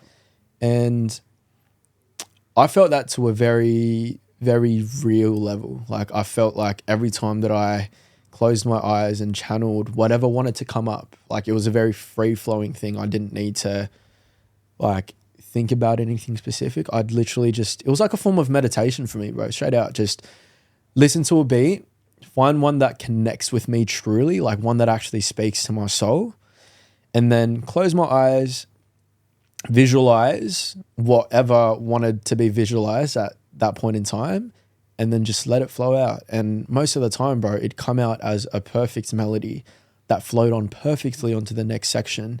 And the only left work was to add lyrics to it. So I guess, bro, like there's not really a specific emotion to target or to try and bring up. It just kind of relates to what in spirituality terms-ish, I guess, or how I understand it, just what frequency you're on and the frequency that you're receiving, or feeling from whatever energy source is around you at the time. Yeah, bro. Like right now, I'm a lot in my like I've gone through phases of like happy, impulsive, like fun, love music, and then like bringing up the boys and success and like building money, and then into like sneaky friendships and like all that type of stuff. And now I'm in my kind of like a fuck, we're heartbroken, but we're corny shit, bro. Yeah, Don't worry sad about boy, it. bro. I love sad boy. Yeah, but like that's my favorite. Yeah, music, but bro. in like a trappy R&B type vibe. Yeah. Bro, I love that music, bro. Oh my god. Yeah, bro. I got a bunch of shit that I'm so excited to put out. I'm so excited. And going back to it, like the whole holding on to feelings, I'm using my music now in a different way to help me cope. Yep. And for the longest time, bro, a lot of the music that I wrote, I would keep to myself because, it wasn't ready. I don't know if right now is the right time to release. I know for these songs that I've been writing recently, like there's been so much emotion backed behind it that if I keep it in myself, it's literally a form of suppression.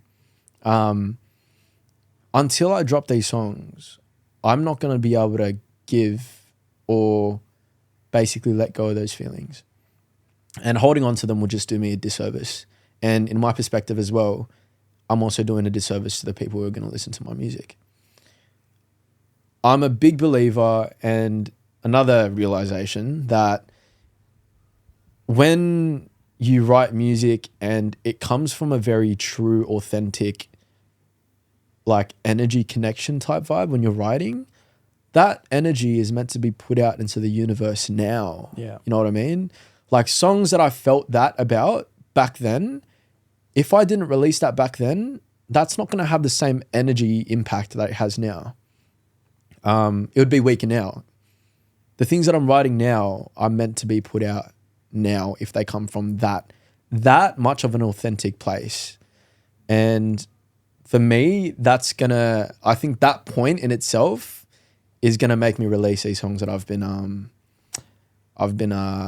writing at the moment. Because you find it with people like Drake too, bro, like, or even people that just big artists that release albums, like you get a glimpse of what they're going through right now. Yeah. And that's what builds community. That's what builds connection. And that's something that I've been hearing on and on and on and on and on and on again from freaking management people and labels and stuff. Like nowadays, it's not about fucking releasing music videos and shit no more, bro. Like that stuff ain't effective anymore. It's about building your community.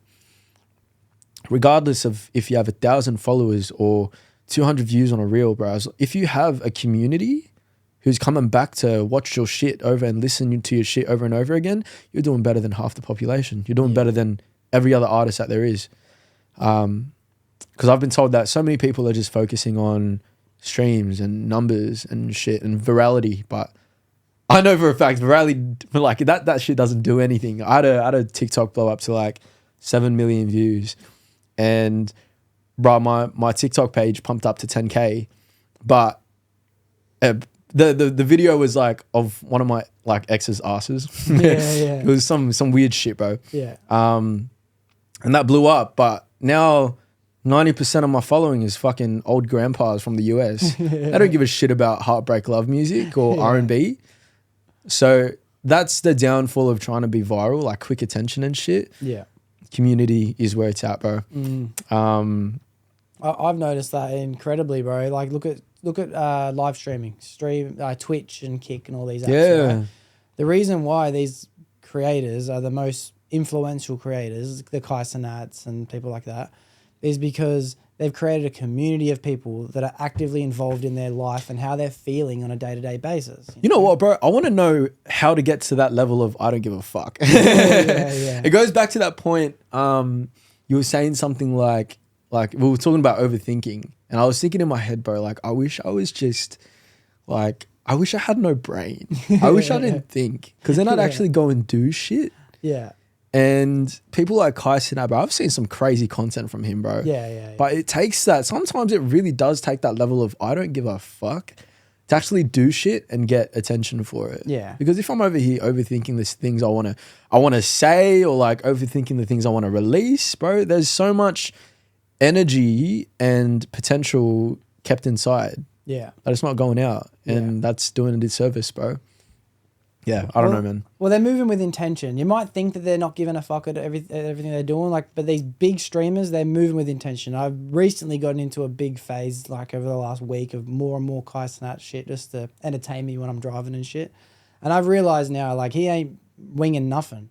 He planned that 10-hour stream. He planned every single minute of it, and he just let that flow state take control of him throughout his plan, but he's still moving with intention. Yeah. And just like that feeling that you said, when you're able to find a beat that resonates with you, close your eyes and just let it flow through you.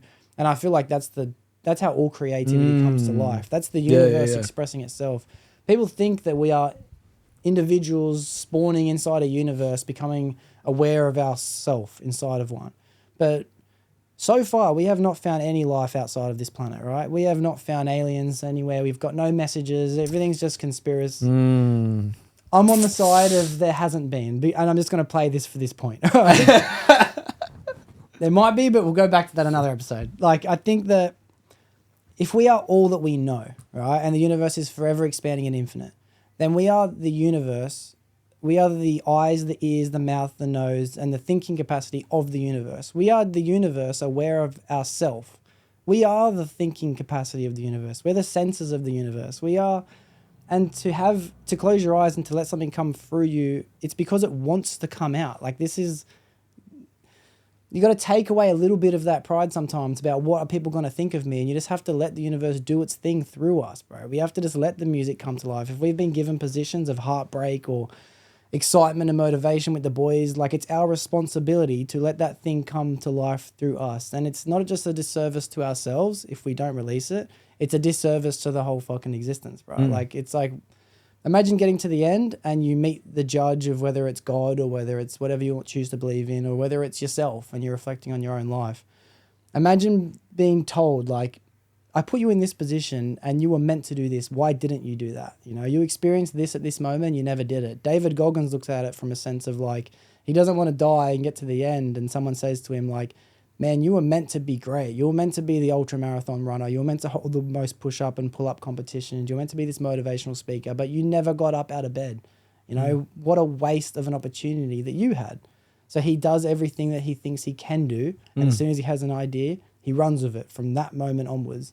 Doesn't matter how he feels, he puts his shoes on, he just goes for a run. As an artist in any form, whether it be making digital media, music, content creation, painting, drawing. It's our responsibility, bro. If we've been given this gift of ideas, let the ideas come to life. Record it, put it out there, do it to the best of your ability, but don't fucking lag, bro. Don't stall. Do what we got to do, bro. Just do what we got to do. Yeah. We're only holding ourselves back if we don't. Straight up. I feel that. Yeah. Little rant. Had to get that. because I feel it, bro. Like, I'm relating to what you say. Like, you're not alone in your feelings of movement. Like, I swear to God, every single one of us are experiencing the same things. We're all just going through different turns of experiencing. Figuring it out, bro. We're all just figuring it out. Yeah. Yeah. And what if you don't use emotion behind your music and you more let it flow through you? Does your emotions play a fact in what does come out when you are making music? Is different times in your life present itself with different types of music, or is it always like free for all, whatever comes out comes out? 100%, bro. Well, that just comes down to emotion, eh? Like, you will, I don't know, like, kind of like what I explained earlier, like, through different eras of my life, like, I kind of had, like, different messages in my music. And emotion has, like, it always will have a massive part. Like, sometimes I will have to write songs that, for example, for when we went on tour last year, like, I had a lot of R&B in my bank, but we didn't have enough heavy hitting songs that were hype performance type songs. So I had to sit down and cut out the emotion and be like, look, Aftrparty, I need you to fucking write some shit that's going to bang over club speakers. And we did that, but I had to take the emotion out of it. And songs ended up being about fucking Bitches, club, money, like pussy, drinks, Yeah. tequila, Yeah. parties. You know what I mean? Yeah. And like, that is an aspect of my life, but there wasn't much emotion behind the songs. And at the end of the day, those types of songs that don't have emotion behind it will be my least favorite, because I'm not actively offering anything in those songs. Like, they don't have a source of value from me besides the fact that they bang over club speakers. You know what I mean? Like, I can't listen to them and think back to a specific time of my life or think of a specific person or like relate to it somehow. Like, there is for argument's sake, we'll say there's no relation, but there's songs like the ones that I'm so fucking keen on releasing, whether they were written 2 years ago or last week, where they have so much of a meaning for me. I'm like, no matter how the fuck it does, like, no matter how it does, 0 streams, 10,000 streams, 15,000 streams, 50,000 streams, as long as it's out, bro, that's going to be valuable no matter what. I know for a fact that it's going to be valuable to a fuck ton of people because I know how much value it brings me. And when you write from that, like, that level of authenticity, there is no way that there won't be a person that you touch with it. And that's why those songs mean so much to me, bro. Like, and that's the thing. I'll write a song, and my way of writing is a bit different to other people. I've realized, like, people will kind of plan out the entire song before they start writing, like lyrics and everything. But I will kind of, for me, different lines could be about different points of my life or different people. Like, verse 1 might be about a particular girl, and if you listen to the song, you would have thought that it was about one girl the whole time, but I could have worried about one girl in first verse and another girl in the second verse. It's just kind of how it flows out my brain. But that's the beauty of it, because I will have my own meaning for it, but you could interpret it as something completely fucking different. I could apply it to one girl 1 year, bro, and I could apply it to another girl in 10. Exactly. Yeah.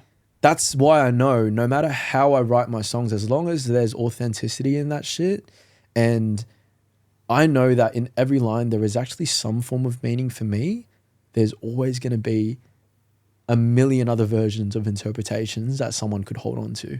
And that's the fucking beauty of it, man. Like, that's why I love sharing my songs, and I don't know why I haven't done more of it.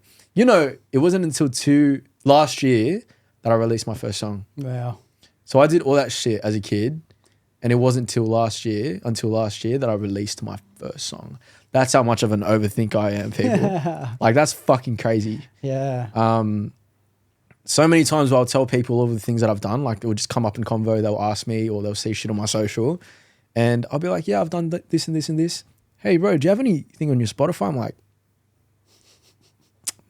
soon, bro. But yeah, that's one thing that I've needed to prioritize, bro, especially doing shows and stuff. Like, it's great to be able to say, oh, I did all these shows with unreleased music, but bro, community is what I need to build.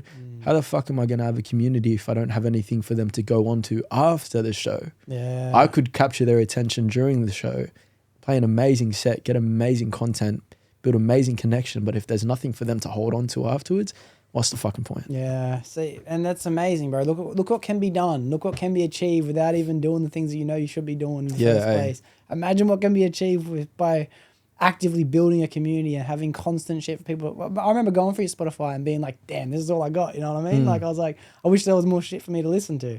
That first one that you put out that you mentioned too, I think that might have been my favorite, to be honest, out of the ones I listened to. Don't mention it.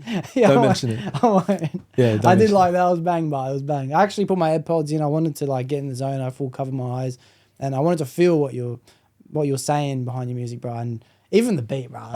Man, like I loved it. It was Fuck, sick. I don't know which one you're talking about, but I hope it's not the one I'm thinking about. Oh, I will discuss it after pod. Bro. Hectic. We'll discuss it after pod.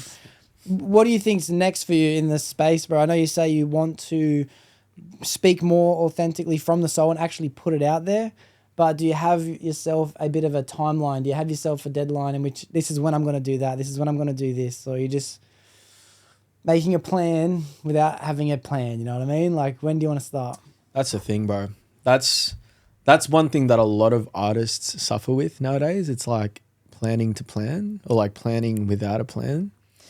For my last recent release, we decided to go with a longer time frame for it. We didn't want to just do pre-release strategy, drop, and then move on straight to the next song. Because as my first single release, is it my first single release? How many songs do I have out? I don't want to say in case I'm wrong, to be honest with you, bro. No. So yeah. No. I've 2 songs out. I have 2 single songs out. And the last one, I didn't want to just put it out, and it wasn't about like quick releases. I really wanted to play the long game and leave a lot of room for promo in between release and the next song. Just to basically, it's kind of in the phase of I'm starting to learn who's gravitating towards my music, where those people are. And I guess right now it's just kind of building enough data to inform the next release better. So the next release it's the start of July right now. I'm going to say mid-August. Yeah. Okay, so next month. That's going to be the drop, and I'll promo that afterwards. But yeah, in the phase of planning content for that one as well. I've decided not to go with a music video, but we're going to do a heap of social content for it. In terms of what I have in planned next as well, man, I'm trying to get some more media shit done. That's something that I kind of need to do to build a bit more credibility. But other than that, man, I'm collaborating with a couple people overseas, and I think I'm at this stage now where I just need to reach out to as many people as possible. Because believe it or not, man, with the last release, Do Your Thing, large audience in Australia, but even more in the US. Wow. And we have people from the UK and Canada, which I never would have thought, because I thought it was only going to go to people in Australia, which isn't necessarily the right mindset to have, but it was a good reality.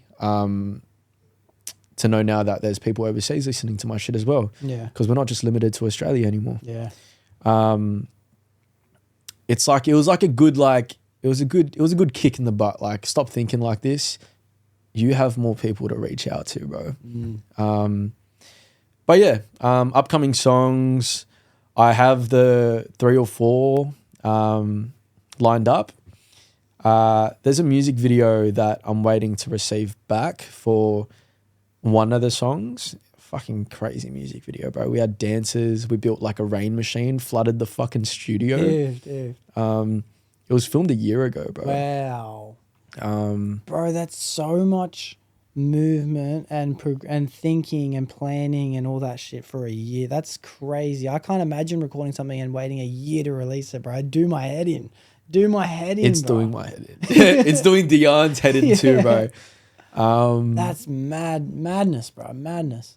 Yeah. That's patience, but it's madness. To be honest. Bro, at some points, patience becomes a bad thing. Yeah. I've realized that. As much as like, I went through the extremes of mentalities, bro. Like, you could talk about comfort versus discomfort. I was always on the side of discomfort, but then eventually I got comfortable with discomfort. Yeah. I don't know how the fuck that makes sense. Bro, but that's Kevin Hart's message, bro. Get comfortable being uncomfortable. It's a good message, bro. No, but I felt the bad side of it. Okay. Like the point of being discomfort, but still not doing anything about it. Oh, yeah. Because I thought that feeling was good. Yeah, okay. You I felt hope content in discomfort. Yeah, I hope that kind of makes sense, Yeah, bro. yeah, Like, yeah. I know that discomfort is a great thing and it's what I preached. But then at some point I got comfortable with that feeling to the point where I felt like I didn't really need to do anything as long as I was feeling discomfort. Yeah, You know what yeah.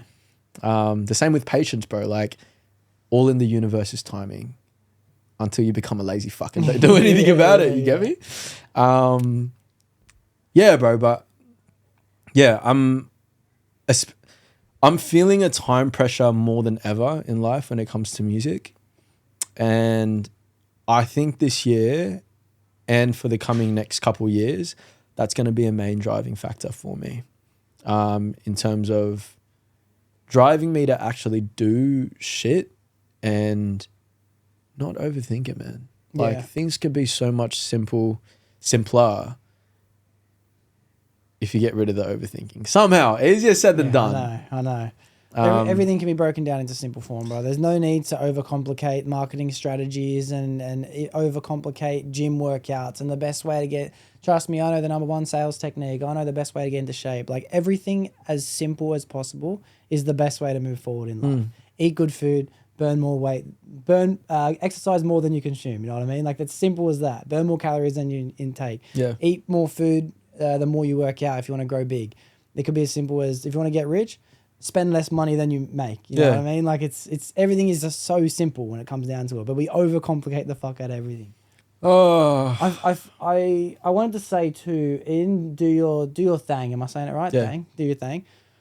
There's one video on your Instagram that I saw a month ago, and I saw it again today, and that alone stands out the most to me out of anything I've seen or heard from you in terms of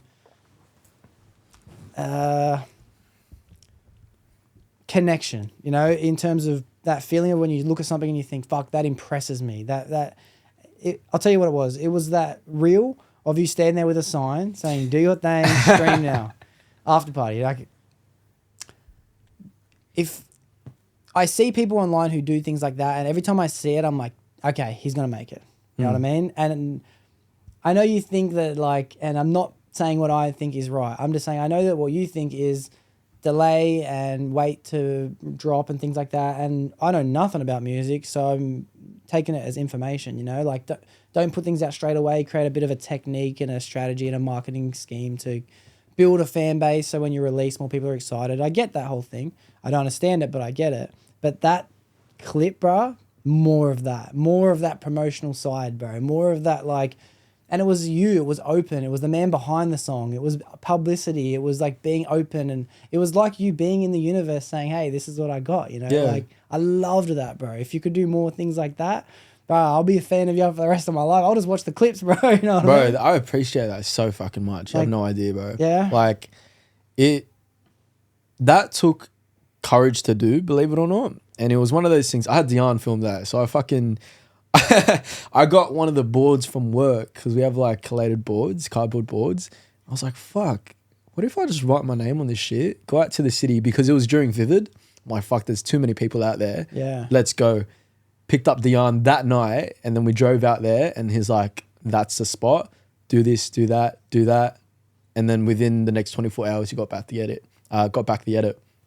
And it was things like that that brought me back to when I was younger. Like, I didn't give a shit what people thought. I was on the street doing my thing. Yeah. You know what I mean? And it felt good because I was truly doing something creative. I wasn't worrying about how weird I looked, bro. Like I like, because I'm feeling anxiety a bit more nowadays, like sometimes I think about, oh, I don't want to go to this place because I have to see people. But doing things like that brought me back to a very nostalgic time of my life where I'm doing content and not everyone gets it and they don't have to. Yeah. Like, at the end of the day, those people that don't get it are the people that are watching the content after I've fucking put it out. You know what I mean? Yeah, of course. Exclusive with the Doxcast. Don't give a fuck. Nobody gives a fuck. Nobody gives a fuck, bro. And you know what? That's what we were talking about before. It was moving with intent and not giving a fuck what people think in the process, you know? It's not that you were just out there not giving a fuck, because you were giving a fuck. You were giving a fuck about your own plan. You had your own vision. You and Dion shared a vision. And the vision was to just go out with a board and see what can happen, you know, press record. And it wasn't giving a fuck what anyone thinks from a bad light. Yeah, 100%. It was just giving a fuck if you guys think it's good. And if you guys think it's good, there's going to be other people that think it's good too. Bro, and you know what? Like, the best memories that I have and the best, like, moments with, like, great feelings are those impulsive, spontaneous things that I do. Like, I remember when I was a kid, and even sometimes now, bro, when I actually embrace and let that spontaneity come out of me, it brings about experiences that aren't so ordinary, bro. Like, I could be at a fucking shopping mall and I don't even know, bro. Like, some ladies looking at I'll be looking at laundry detergent and I'll see a lovely old lady next to me. I'll go out of my way and just be like, hey, which one do you think's better? Yeah. Or I'll be at, like, a retail store being like, hey, which shirt do you reckon would suit me better? Like, it's just creating nice interactions. Yeah. And you don't know what could fucking come from it, man. Yeah. Like, the night that we were filming that video, there was a bellhopper outside. You can see me in the video. And he walked out and was like looking around. I'm like, fuck, we're filming in front of the building. He's going to kick us out. Yeah. We're filming and he pops out his head, smiles at me and he's like, oh, you guys filming content? Full smiling and everything. I'm like, yeah, bro, I hope you don't mind. He's like, nah, we have heaps of people do content here. Yeah. Go hard. He was like, oh, the sign is a bit strange though. But yeah, bro, like it gives room to have moments worth remembering. And especially for me personally, now that like I told you before, bro, like my memory's actually been a fucking problem lately. Things like that make moments in a day memorable and actually stand out from the rest. I treasure the crap out of those moments. And I'll always have, but especially now because it breaks up the flow of everyday life for me, man. It breaks up the grind, bro. It breaks up the stress. It breaks up the pressure. It breaks up that feeling of chasing a future and waiting and stalling because you know that it's not the right time yet, and you feel like don't want to miss any opportunities and you got to make opportunities, but then you're overworking it and you're over pressure, and every now and then when you just let go, just do something, not give a fuck what anyone thinks, bro. That's back to earth, bro. You're back to the present. Yeah, man, 100%. I feel like it's in those interactions as well. Even fucking meeting for the first time today, bro, like there's no pride behind it. There's no ego behind it. There's no judgment behind it, man. Like it's just fucking genuine. And that's the exact opposite of what I feel when I go out to clubs and stuff. Like people are prideful, so much ego, so much shit talk, so much bad energy that moments like the ones that I was just speaking about are exactly what you said, bro. They bring you back to earth and you're no longer in this space of like thinking about what other people are thinking, and you're just being yourself and letting other people be themselves. And that shit is fucking, there's no price on it, man. Yeah. I need more moments like that in my life. And the more that I realize I need to take myself less seriously in moments like that, or just in everyday life, bro, the more present I'll be. Because realizations, even just now, man, like what was I doing different back then when life was all great and all good that I'm not doing now? I was being more present. Yeah. You were letting go, bro. You were letting go of expectations, you know, and you might put a lot of those expectations on yourself. You know, I know that most people do. I do it to myself as well. Like if if I was worried about what people thought, I would have never posted episode 1 of the Doxcast, bro. And to be honest, it's been the greatest endeavor I've ever gone down. It hasn't even come with money or fame or attention or views. It's just been a personal self-development journey that I get to meet sick cunts like yourself once a week, bro. Like, it's like, if I was worried about what people thought, I might not put things out. I might not have ever posted because, I didn't sound too good. I should have said that better. This shot doesn't look very good. Like, it's just not giving a fuck what anyone thinks, bro. And it's doing what I want to be doing when I want to do it at all times. If we can live a life of doing whatever we want, whenever we want, what life could we want more than that? You know? Don't worry about what anyone else fucking thinks, bro. I do it, bro. I do it. That's why I don't check the comments. Because I worry about what people think. Don't worry, bro. I'm gonna go in those comments tonight, and I'm gonna roast some people. Yeah. Be careful. Be careful. Yeah. It's mad, bro. I'm glad that you've got some moments of greatness to hold on to, even though you might be thinking that you're holding on to them a little bit too tight. I think you should still hold on to them and know that there is no pressure to be in a position now other than the position you're in. You're in the positions because you should be there. Someone said to me one time, people want to know what it's like to be a millionaire. People want $20 million. But most people that win the lotto, they lose that money within a few years because they haven't been the type of individual to learn what it takes to have that much money. People who grow a business from the beginning up and then they're successful, they know they've had to budget, they've had to employ the right people, trust in the right things, stop spending money in the right times. People who just got given $20 million, bro, they don't have the capacity to have $20 million. Yeah. Shit's going to run out. I feel like in your instance, if you say that back then you felt like you were in a position of just like a bit more like comfort, and I can't remember the exact words you used to describe it, but I know that what you were getting at was that like you feel like you had a lot more pressure because like I was there before, you know. Maybe now is your turn to learn the mindset it takes to have that again. You know, you might have just needed a lesson here. And I don't know, to be honest, I don't know what you were feeling in those moments, what you're feeling now. If you think that time now is better than time then, if you think time future is going to be better than now, all I know is that everything happens for a reason. And I know that we're meant to learn the lessons we're meant to learn along the way. Yeah. Yeah, I like the way you said it too. You feel like you're going to stay in this position until you learn the lesson you need to learn before you get out of it. Yeah. Fucking relatable, bro. Fucking relatable. And for me, the easiest way is I just start asking people. I just start asking anyone who's done things before me. I just start saying, hey, dude, how did you do that? You know, look at that mentor you're talking about when it comes to the Philippines. Like, hey, bro, how did you organize that? You know what I mean? Like, tell me your steps, tell me your plans, and then take your own version of doing that. Like, that's what I do anyway. I've got other podcast hosts that I start to look at now because I've done it for long enough. And I might just ask him, let go of that pride, and I just say to him, hey, bro, how did you do this? How did you do that? And then he's just happy to give me his wisdom and his advice, and it just helps me move that little bit forward, you know? It's amazing. It's amazing. I'm excited, bro. I'm excited for everything that is to come with Afterparty. It's awesome to learn everything that has built Afterparty to be the person he is today. And I'm curious, do you have any more shows or anything up and coming or anything that's a bit more in person that I can look forward to, that I can come be a part of? Ooh. I was meant to have a show in August. That's not confirmed yet. But mid-year, there's not much. So we haven't got much in this little period. I'm hoping to catch on to some more events at the end of the year. I've had some club people reach out once again. They reached out late last year, but I was at a point where I was like, look, I'm not doing any more shows until I actually release music.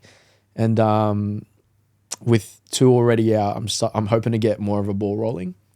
So by the end of this year, 100%. Oh, bro, I'd love to come. I'll let you know, bro. I'll let you know. I'd love to come. It sounds like a vibe, bro. Like, I don't go out, to be honest. I'm a pretty homebody kind of motherfucker. I don't really go clubbing. I don't even go to parties anymore. I'm pretty much at home as much as I can. But shit like that, bro, I'm like, yeah, 100%. I need to go. It's a mad vibe, bro. Like, I love going to events like that too. Like, where it's just industry people and just people with the same passion and people that have a drive. Like, it's a lot different than going out to a fucking club where you see homeboy making out with 20 other bitches. yeah. And like a 40-year-old guy hitting on an 18-year-old. Yeah, that shit's... That's the devil, there's shit, bro, I kid you not. There's shit you see when you're on stage and the lights are pointing down at people. It's so different from being in a crowd. You see some crazy shit. Yeah, for sure.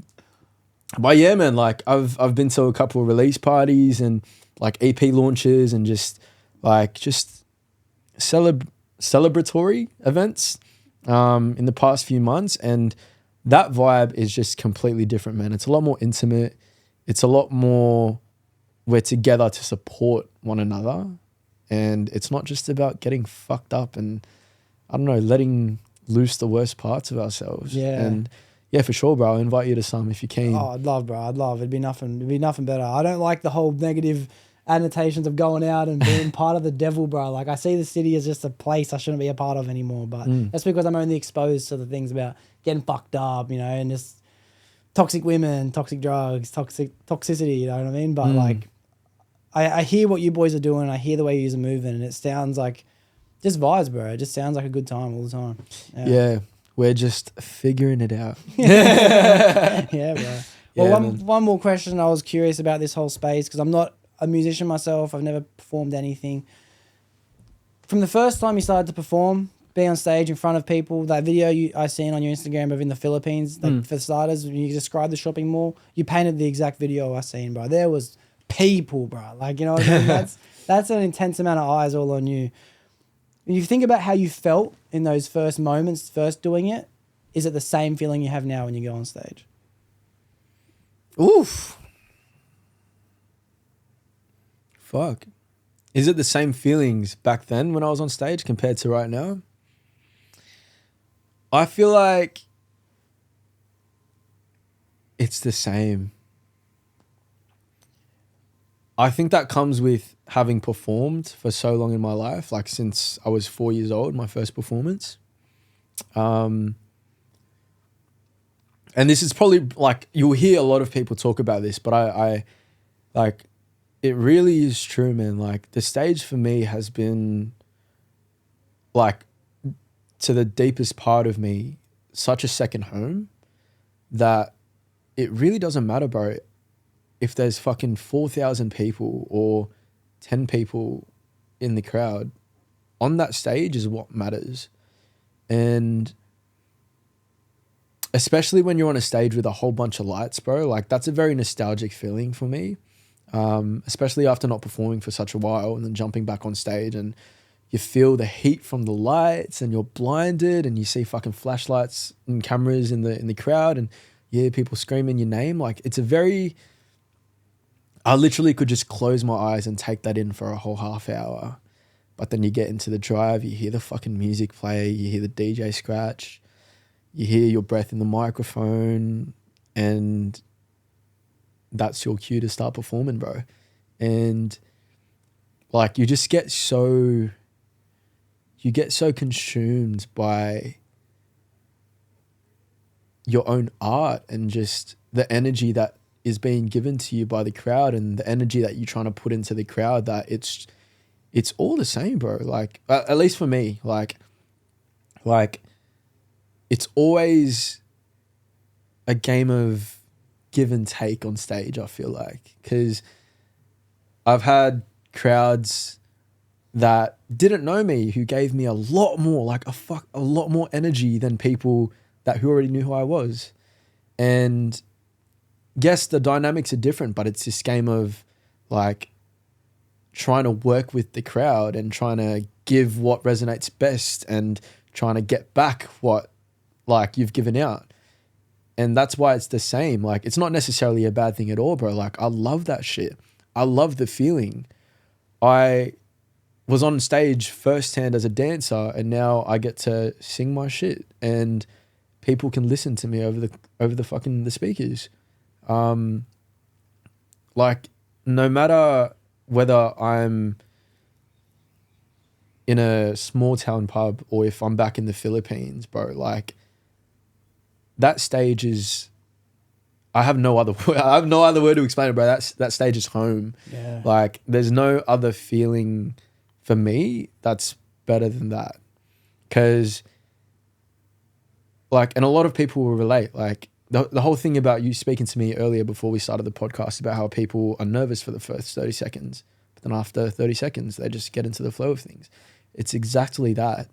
And not that I get nervous anymore. Sometimes I do, which is a great thing, and nerves are great things.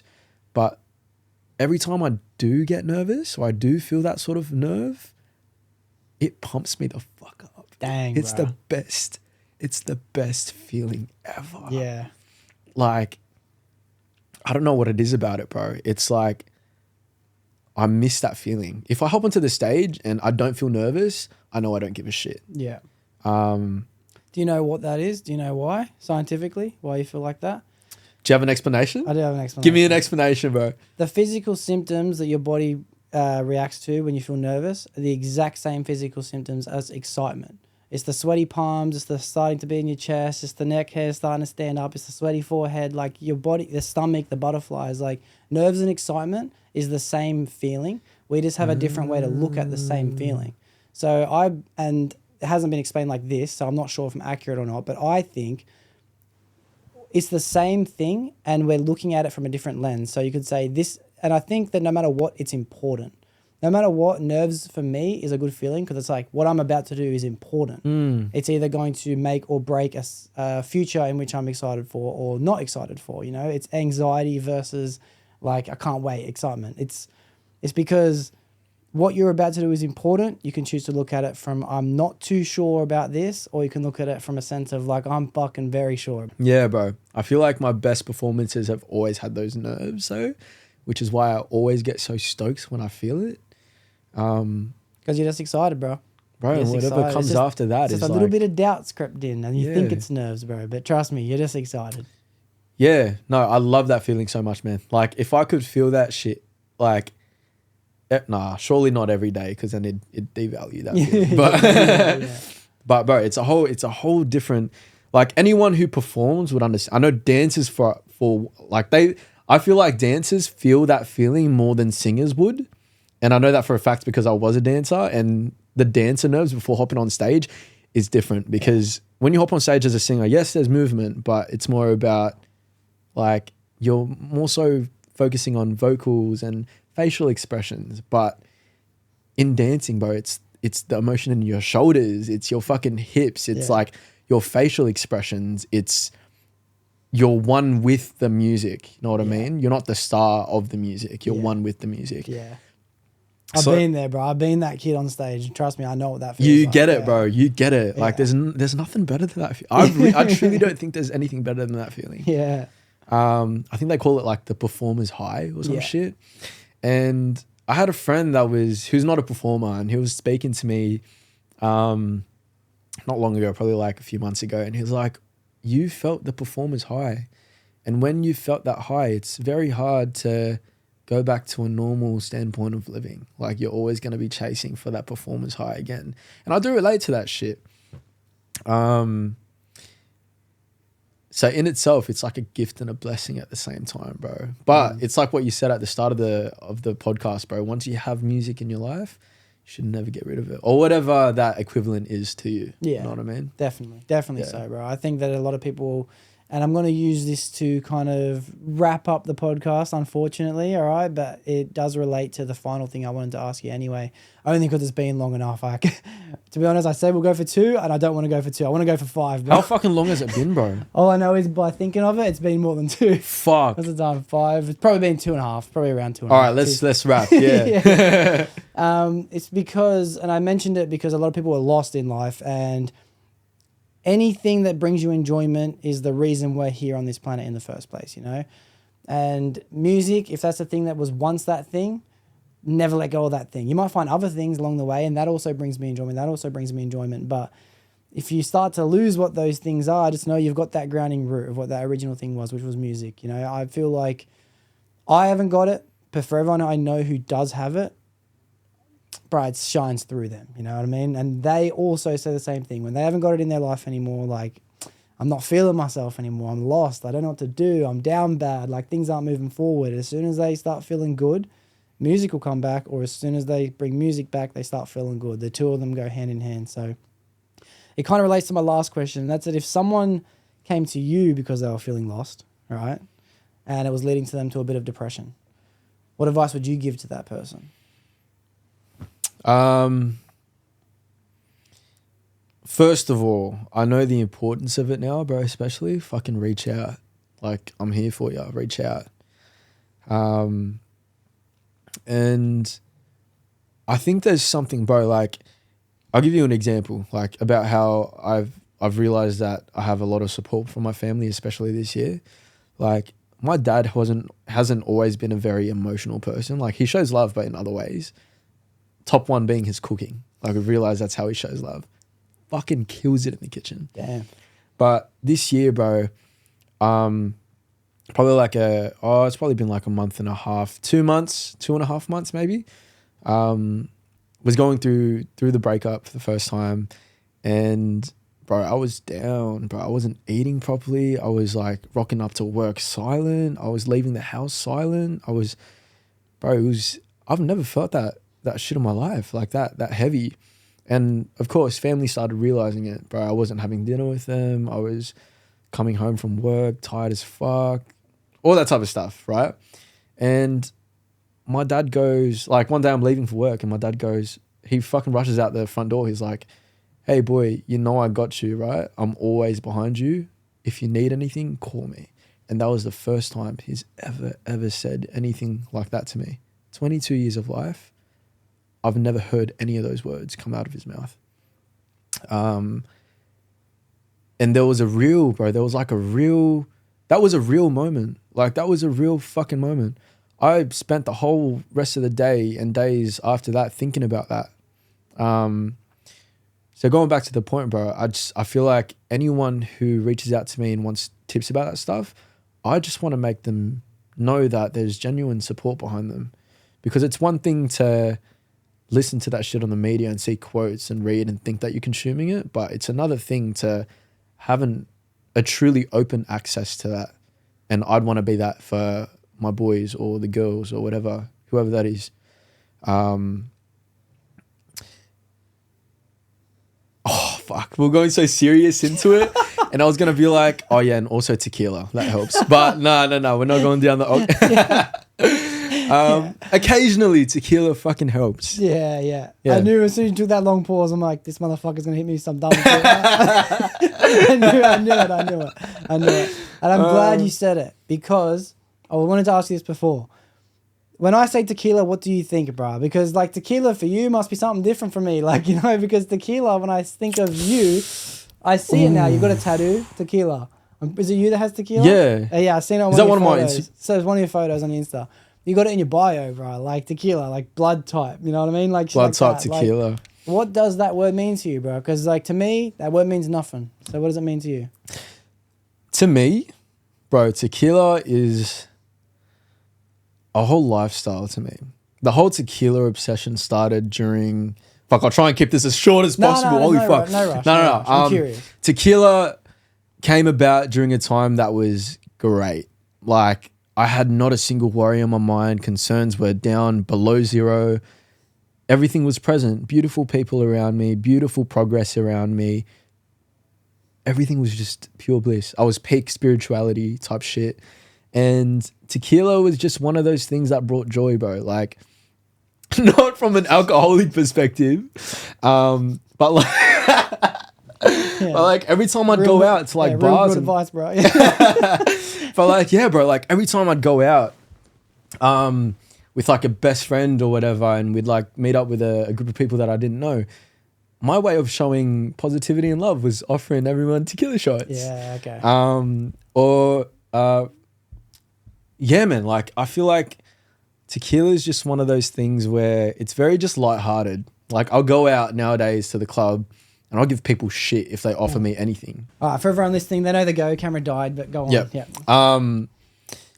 Yeah, no, I just feel like tequila is one of those like lighthearted things, bro. Like I'll go out and I'll give shit to anyone who doesn't offer me, like if they try and buy me a fucking vodka, like what is that, bro? I don't want Fireball? What the fuck? I hate Fireball, by the way, man. Yeah, you don't drink. I know you don't drink. Yeah. So you can't relate. You're like, oh, yeah. I can. I used to. Yeah. But yeah, man, like I just feel like for me on a deeper level, I just feel like tequila in the most non-toxic and non-alcoholic way represents good periods of life and just a way of celebrating the things that should be celebrated. Like for me, tequila, and it just so happened to be tequila, bro. It could have been It could have been like a Lucky Charm or some shit. Yeah, of course. But I'd consider tequila my Lucky Charm. Yeah. Like, not that I get pissed on tequila every freaking Monday night or whatever, but it just is a reminder that good times are inevitable.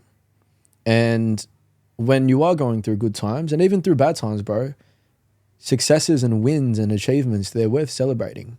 And that's what tequila reminds me of. Yeah. So I have a fucking tattoo of it. I have a whole collection at home.